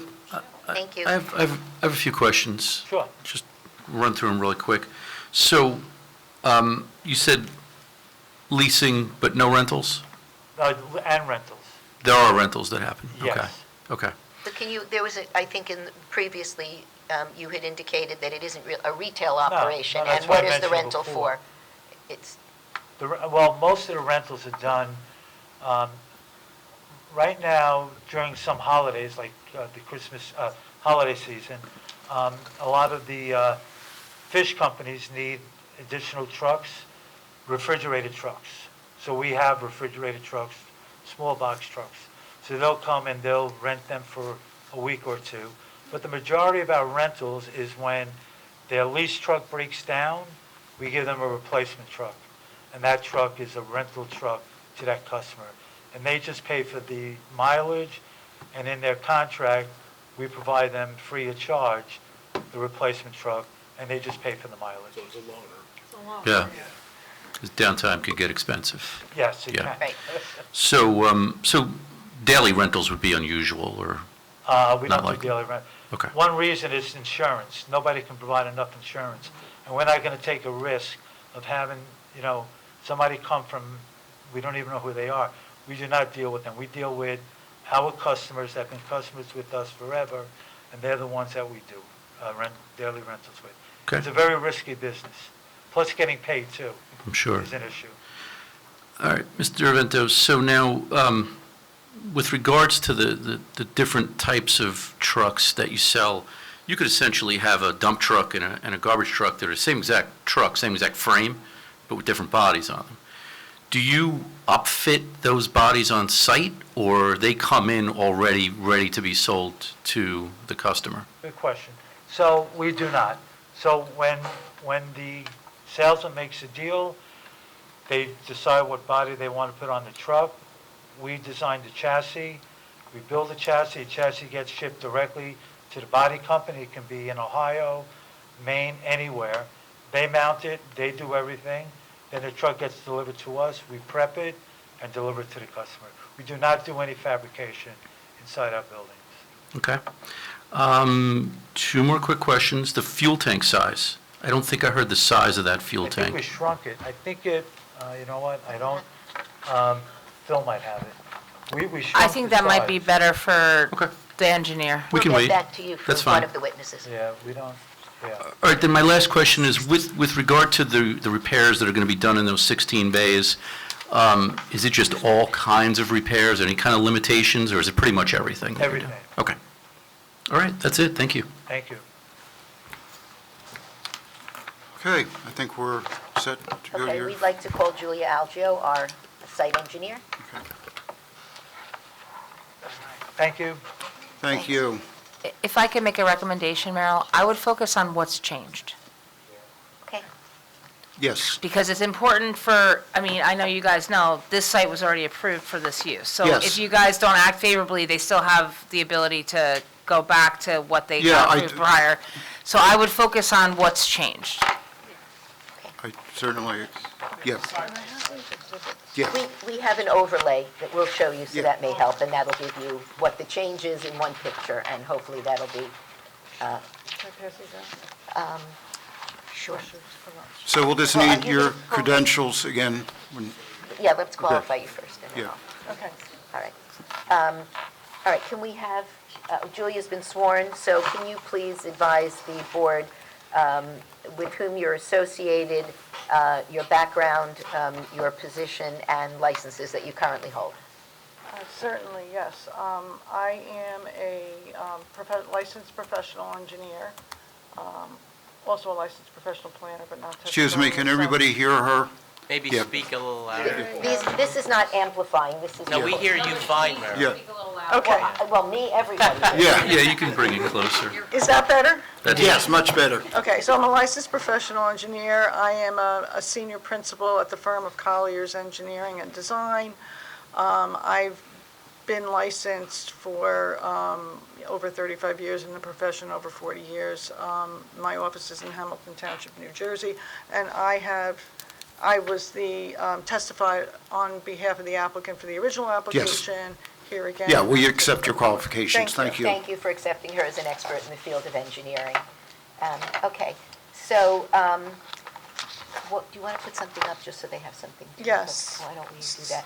Can you, you want the aerial? Is that what you want to start with? Yeah, Or I you wanna mean, do the comparative? I have several exhibits that we put up. We have an existing condition exhibit, which I think we can pass on. Everybody knows this was the auto pick, and everybody, if you've driven down Route 9, you understand that the site has been undergoing environmental cleanup, so it looks totally different now than it did previously, and then what it will be.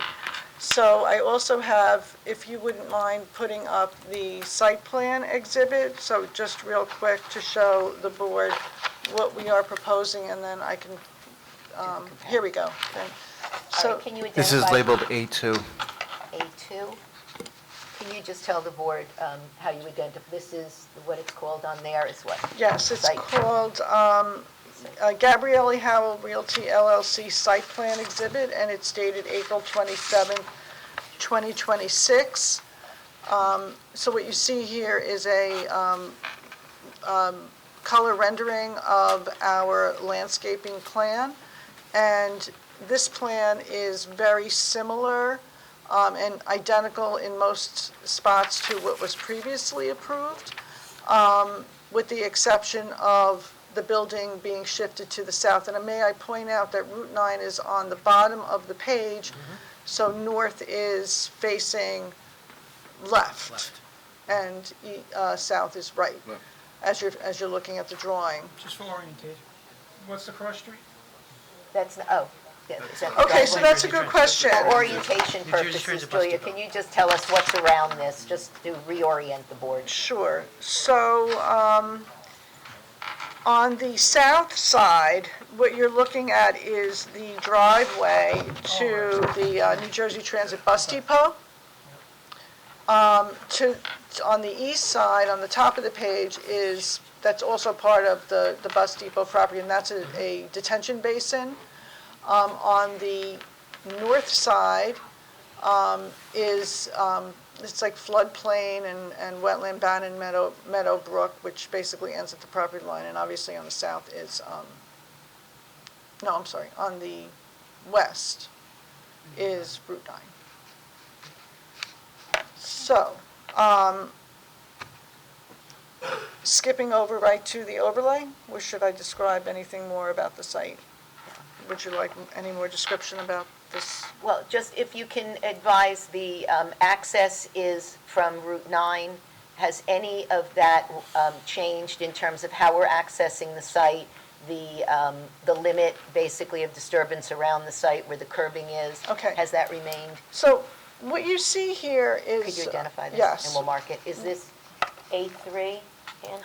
So we're changing the numbers, Merrill, Oh. because there were pre-marked exhibits up to 828, according to what... Oh, the application, she marked. Okay. Right, so Okay. actually, the last one would be 829, and now Got you're it. up to 830.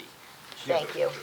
And this is have the title? Yes, so this plan is entitled Overlay Exhibit, and it's dated April 27th, 2026. Now, can I ask the board, we do have 11 by 17 copies of everything we're putting up there. Is it easier if anybody wants to see an 11 by 17?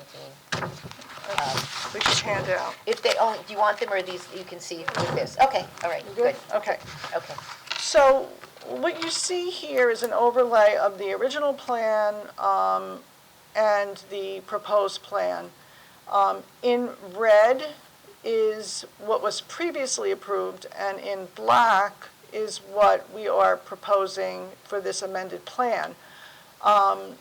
So we could see it's essentially identical as you look at the perimeter curb, starting at the driveway that is completely identical to what was previously approved by the board as well as by the NJDOT. And if we go clockwise around the site, you could see that the curb lines, the basin, everything is identical to what the previously approval had, and continuing to go, up the page and now to the right. It's identical. When you get to the corner, the top right corner, you'll see, there's a difference between the black and the red. We're proposing 5 additional parking spaces. We've reoriented the parking a little bit, so we have all of the employee parking located up to the northern end, and there's, I believe, 29 spaces in that row.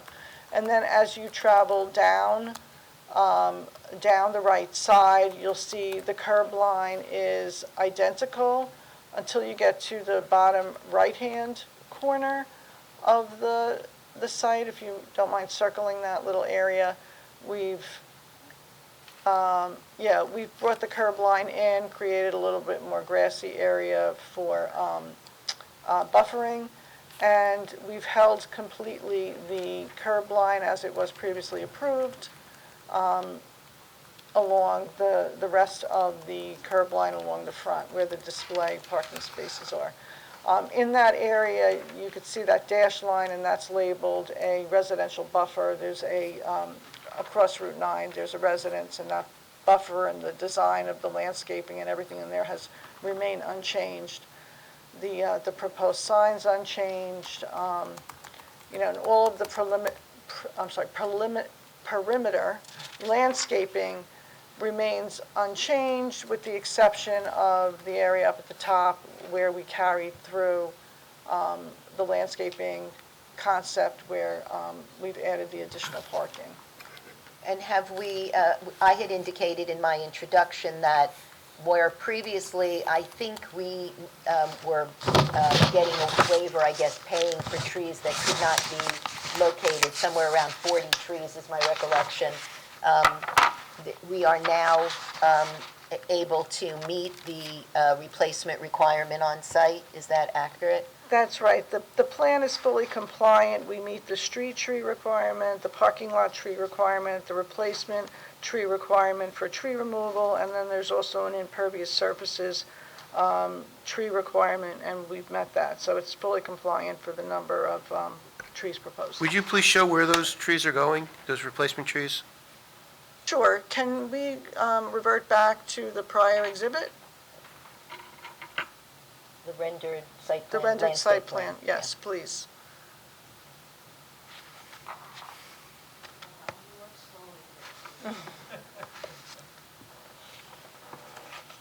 Right, so all of the required trees have been incorporated into the design. I can't say that there's one exact place, but they have been incorporated into this plan.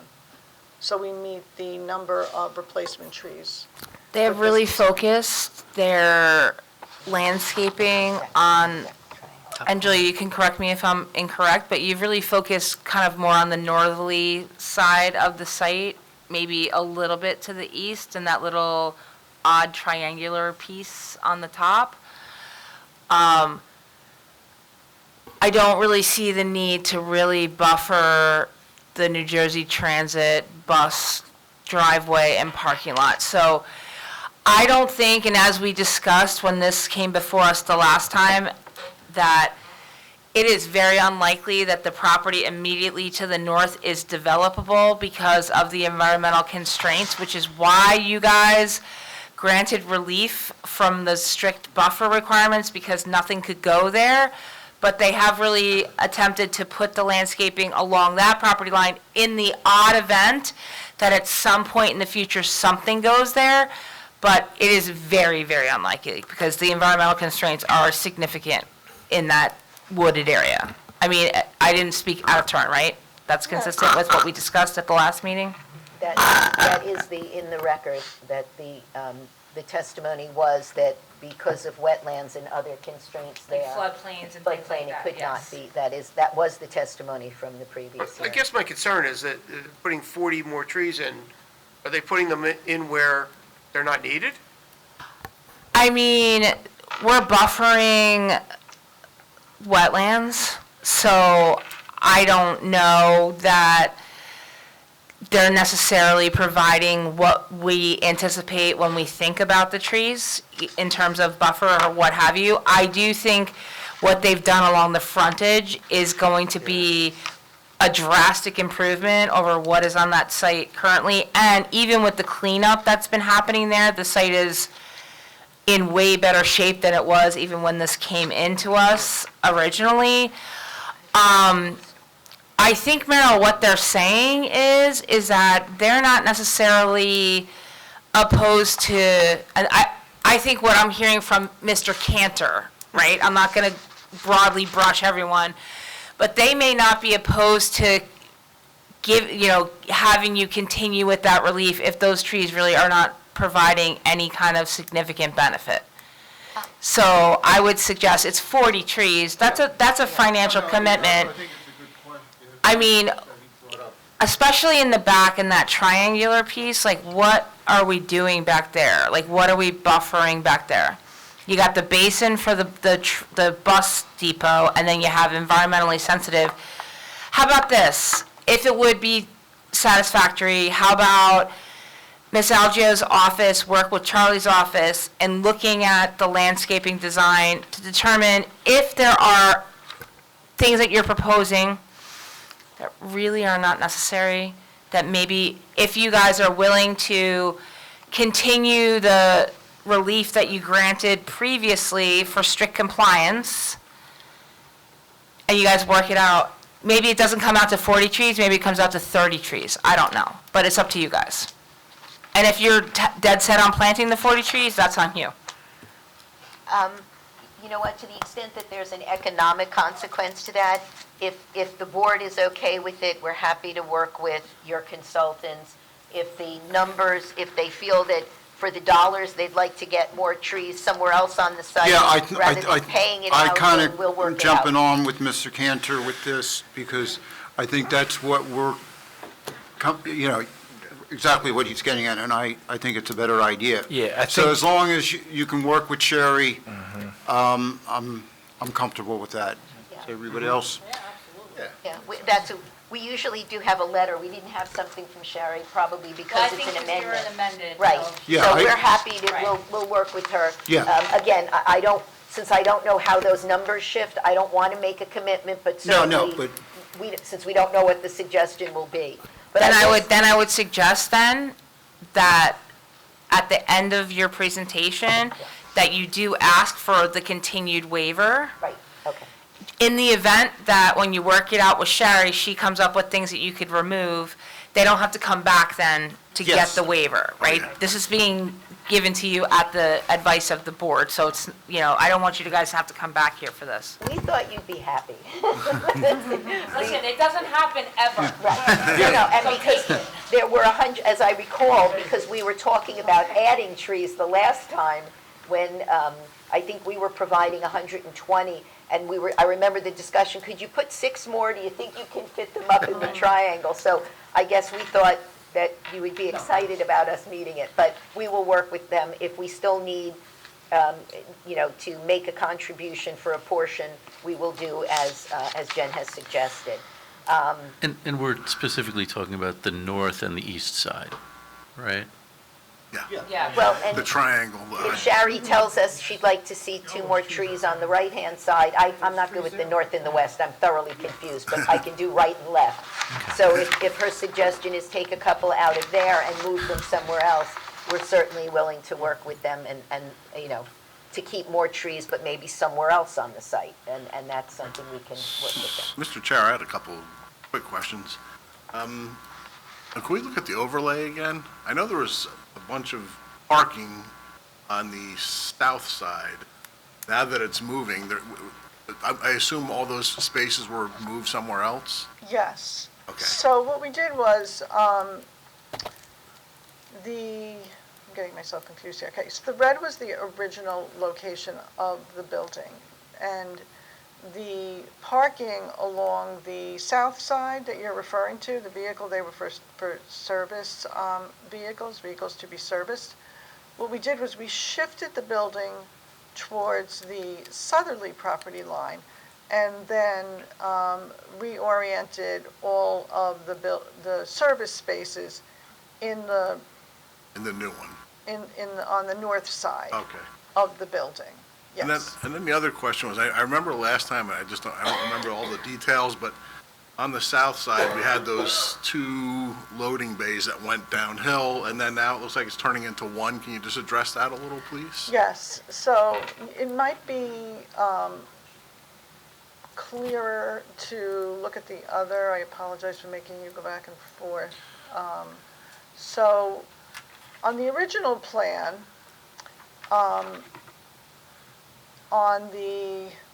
going to just go bottom right and bottom left as opposed to north and south. So on the bottom right of the building, that was a double space from what you see. So we had the one loading dock and the trash compactor container side by side, and they were facing Route 9. And we did ask for a waiver. We were granted a waiver for that.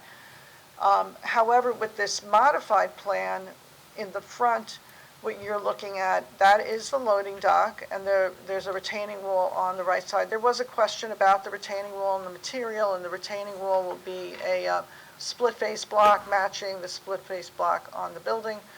But in the rear, right behind where the loading dock is, that's where the trash container compactor system will be located. So it And will. the loading dock is still on a downward Yes. angle? Okay. Yes, it's recessed, but with this design here, the trash, compactor system will not be visible from Route 9. So behind that bump out the building? yes, it'll be screened by the building.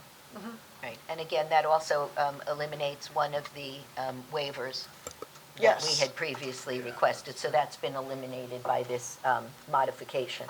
Yes. So, The loading dock is smaller now? well, there was always one. But they were side by side, the one loading dock and the trash So it container. went from 35 to 20 feet? I'm sorry. I think that's What's the correct. question? The width of it went from 35 Oh, the down width. to Yes, 20. it got narrower. I can give you the exact dimension when I open the plan. Is the new loading dock area going to be striped? Because in Charlotte's report, it says additionally, the original 30-foot by 100-foot striped loading south of the building has been eliminated. Yeah, so previously they had a separate, like loading area striped adjacent to the driveway aisle, separate from the loading dock where you could back in and drop inventory and things like that. So that is no longer shown on the current site plan. So I guess is the representation that all loading and unloading activities are going to happen in that drop loading dock? Yes, that's correct. Yeah. Yeah, so they did eliminate the striped loading area. The actual drop loading dock that you back a truck into, drops down in grade, that was 2 bays wide. One bay was for like, inventory coming in and out. And another one, they literally just had a roll-off type of dumpster container in front of the other loading bay, and I guess you just bring trash right out of that. They've moved that now to the back of that bump out, so any debris or refuse and everything like that should be going out behind that bump out, so it's not visible from Route 9. The only thing that would be, you'd still have the loading in the front of that bump out, but it should be coming out of either a box truck or some type of trailer. Correct, and then there's also, I think, a retaining wall that kind of provides some screening too. Actually, there was a swing gate. We came back with a design that it completely shielded it because the board wasn't comfortable that the topography, if there weren't cars in front, that it might not be fully, or trucks in front, it might not be blocked, and we came back, because the board was so complimentary, they liked our swing gate, but we don't, that was to convince the board to give us that waiver, and now we've eliminated the waiver. So, and I'll just ask a couple more questions of Ms. Algia. So, you've got an LOI, you've got an FHA verification, you have your TAW permit for the wetlands, correct? That's correct. And the limits, everything on the north side of the property with the amended site plan is consistent with the limits of what was previously presented to the board and approved by DEP, correct? 100%. All right, so the only real changes to the limits of the parking area and the curb is at the, it's the southeast corner, so the upper right-hand corner, you added a couple parking spaces in there, and that's squared off.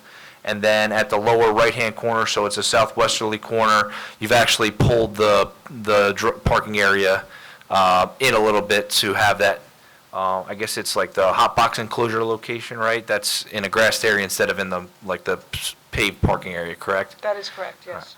And really internal to the whole paved area, the only change is you shifted the building southerly, the parking area, or the parking spaces that were along the south side of the property, so adjacent to the bus depot driveway, those have just been shifted to the north side of the building. And it's, yeah. So, Our aisle drive house. And the changes you're proposing are really more efficiency, correct? It's not expansion, it's efficiency, right? That's correct. So this provides the Gabriellis with a more efficient layout and, a better use of the site based on their current operations. And nothing is changing in terms of stormwater, right? We complied before, we comply now, we have no Correct. changes Only required. changes for, where the pipes and the inlets are located based on the new layout. And just for the record, I'm sure the circulation fire department approval. I didn't see anything updated from that. No? Okay. Because we now have that drive aisle on the side. I mean, Charlie, what do you think? so, I don't think that the Fire Bureau reviewed the application or issued a memo. I would just, if the board's inclined to act favorably on the amended site plan, make a condition that the fire official has to sign off. They do have a 22-foot wide drive aisle on the south side of the building where that bump out is, which I believe meets our requirement for one-way circulation. The days when the Fire Bureau wanted 30-foot around the entirety of the building have changed. So I don't foresee him having an issue with it, but we can make that a condition of the I approval. think it should be on the condition. Please. Yes. Yeah, I should say for the record, Environmental Commission, Shade Tree Commission, and Farm Bureau, did I have that right? Farmers Advisory all issued letters with no comment, but those are the only ones that we did Okay. receive. If I may, before you proceed, could you just identify on the plan here where the above-ground fueling tank is going to be and fueling station? Yes, so under the canopy, It's under the canopy. correct. And it was like that for the previous application as well. Has that location Outside. changed or just shifted with the building? This is the, Julia, the station is not underneath the canopy. It's like an aisle. The fuel tank is on the island, Correct. yes, But it's not under the canopy. not under the canopy, adjacent. What is that? outside of the canopy. So it's that line there. No, it's shown underneath the canopy. It shows underneath the canopy, if that's, if Yeah, the yellow is so, the canopy. so relative to the building, it's still in the same location, it's just shifted south with the building.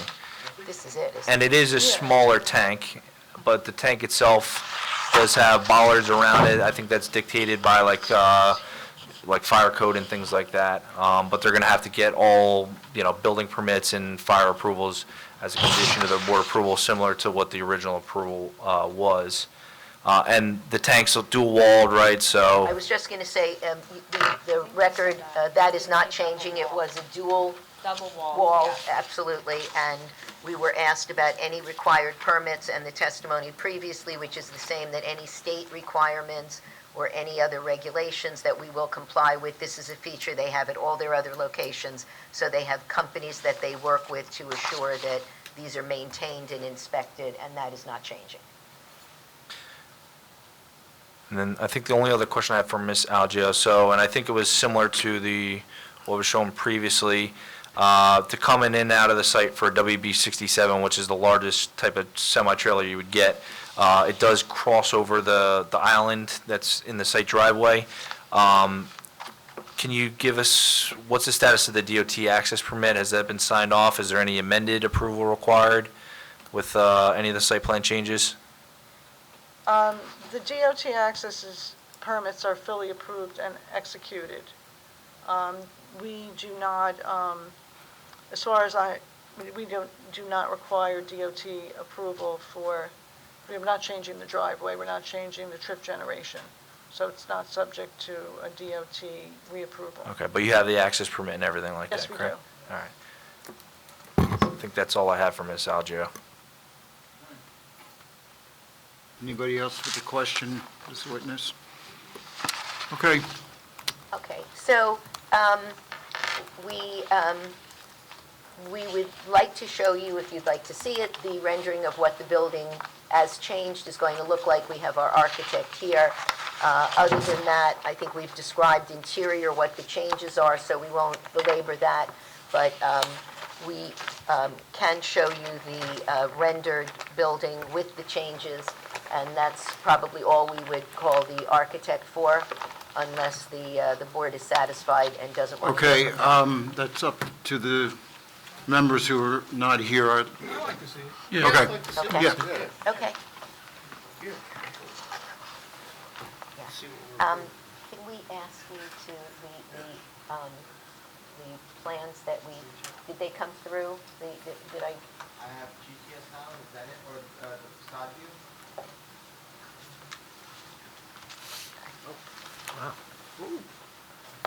If we can have our witness, Well, he was sworn he already. was sworn, but we need to qualify him because he didn't appear last Correct. time. Okay, Yeah. so you're sworn. Can you give the board your name and with whom you're affiliated, and license, confirm that you are licensed in the state of New Jersey in your field? My name is Philip Clark. I'm a registered architect in the state of New Jersey. I'm with Claris Design Build, whose home office is Newtown, Connecticut. And Okay. your license is in good standing as you appeared this evening? It is. Okay. We accept So- your qualifications. Thank you. Thank you for accepting him as an expert in the field of architecture.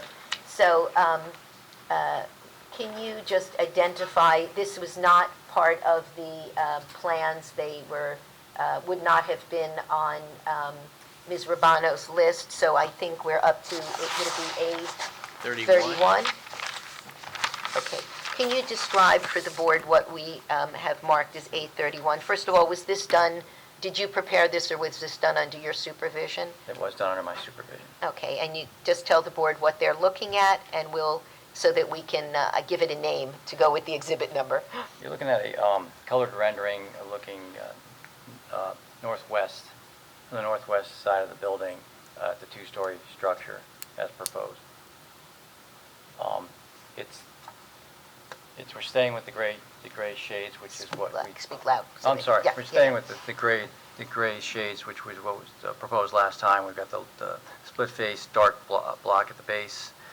We are proposing to change from above the block was stucco that was proposed last time. We're changing that to an architectural white panel. I think it's a little sleeker, and it goes with the design guidelines that we prepare for Gabrielli on all their buildings.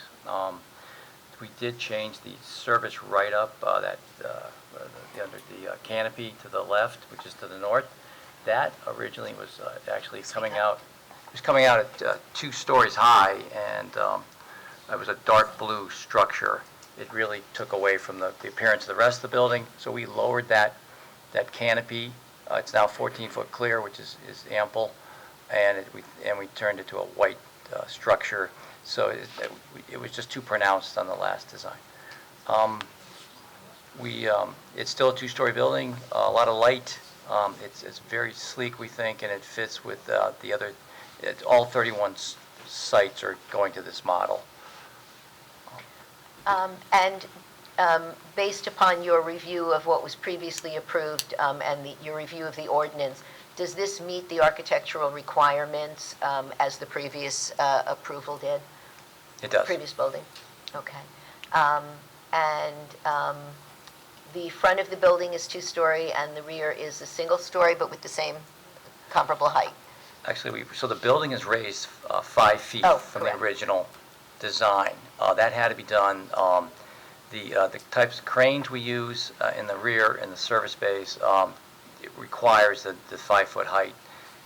I guess it was just a miss on the first go-around, but it is raised up to 32 feet, and now it's an appropriate height for the crane that runs along the inside of the service bays. All right, so it was previously 27, it's now 32. Okay. And that is still within the height limitations of the applicable zone, correct? Correct. Okay. So that is really what we wanted to show you what this is going to look like. Oh, let me ask you, previously we did obtain variances for signs because the sales and service conditional use requires you to comply with the sign standards. We exceeded the number of signs permitted and also the dimensions of the signs permitted. Are we within the parameters of the variance previously granted, possibly slightly smaller in some places, but we are within the variance that was granted to us previously as to the signs? Correct. Okay.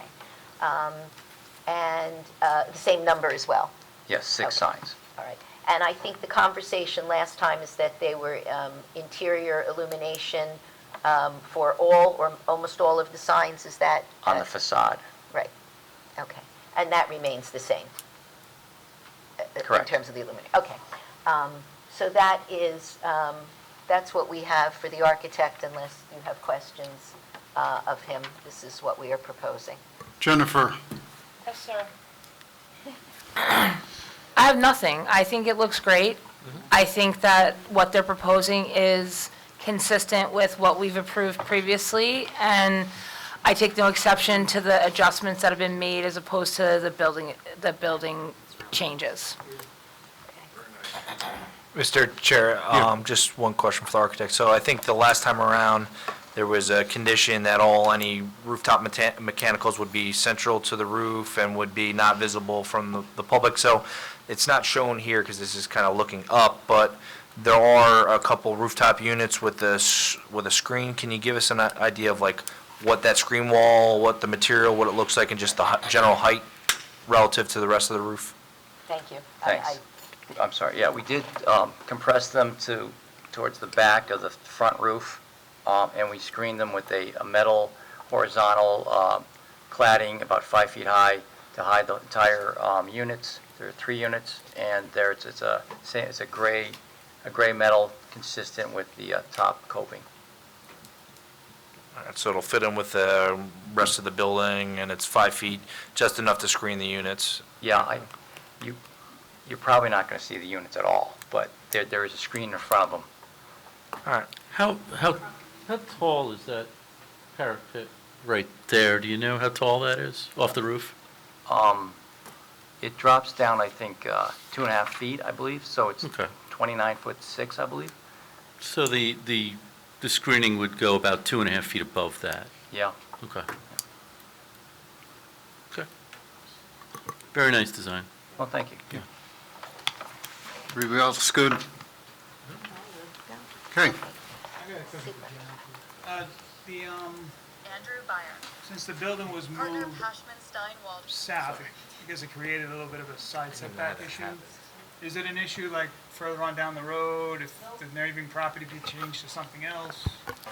No, that neighboring property is an access road to a lot that's in the back. So there's not enough width there for anything to be, I mean, maybe something small, but no, it should not be an issue. They meet their setbacks. It's still, they're not asking for a setback relief. Well, if we are a service station. Right, That's- but But technically. other than that, we meet the HD. Correct. The highway HD1 development. requirements they meet the requirements.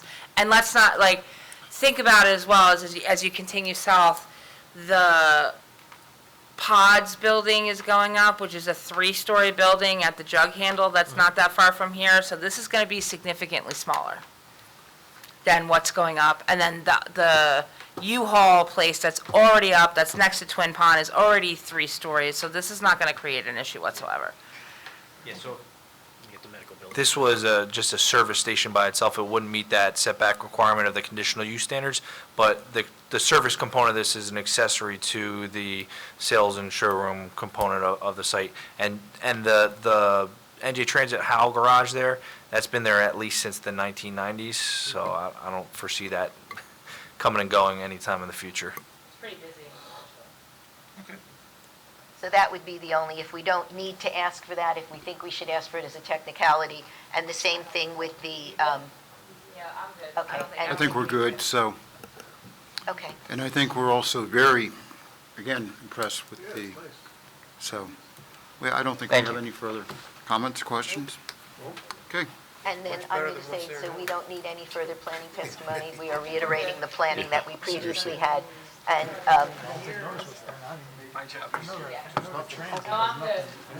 okay. So with that, we would ask that the board approve the amendment to the plan. Merrill, we have to open to the Oh, public. sorry. Yeah. I'm so eager, okay. Now that you're live and we're not on Zoom. That's right. Yeah, that's right. That's right. The whole other, Last time. yeah, you thought I was 5'8", didn't you? What those shoes you are. Yeah, well. And you probably thought Matt was, Small. okay, It was a great equalizer, right? Zoom does have its best. yeah, it does. Okay, at this time, I'd like to, I'll make a motion to go to public, Mr. Chair. second by Mr. Barillo. All in favor? Yes. So the chairman has opened the hearing for members of the public to ask questions or comment on this application. If you would like to speak, please come up to the podium. You will need to provide your name and address, and you will be sworn in.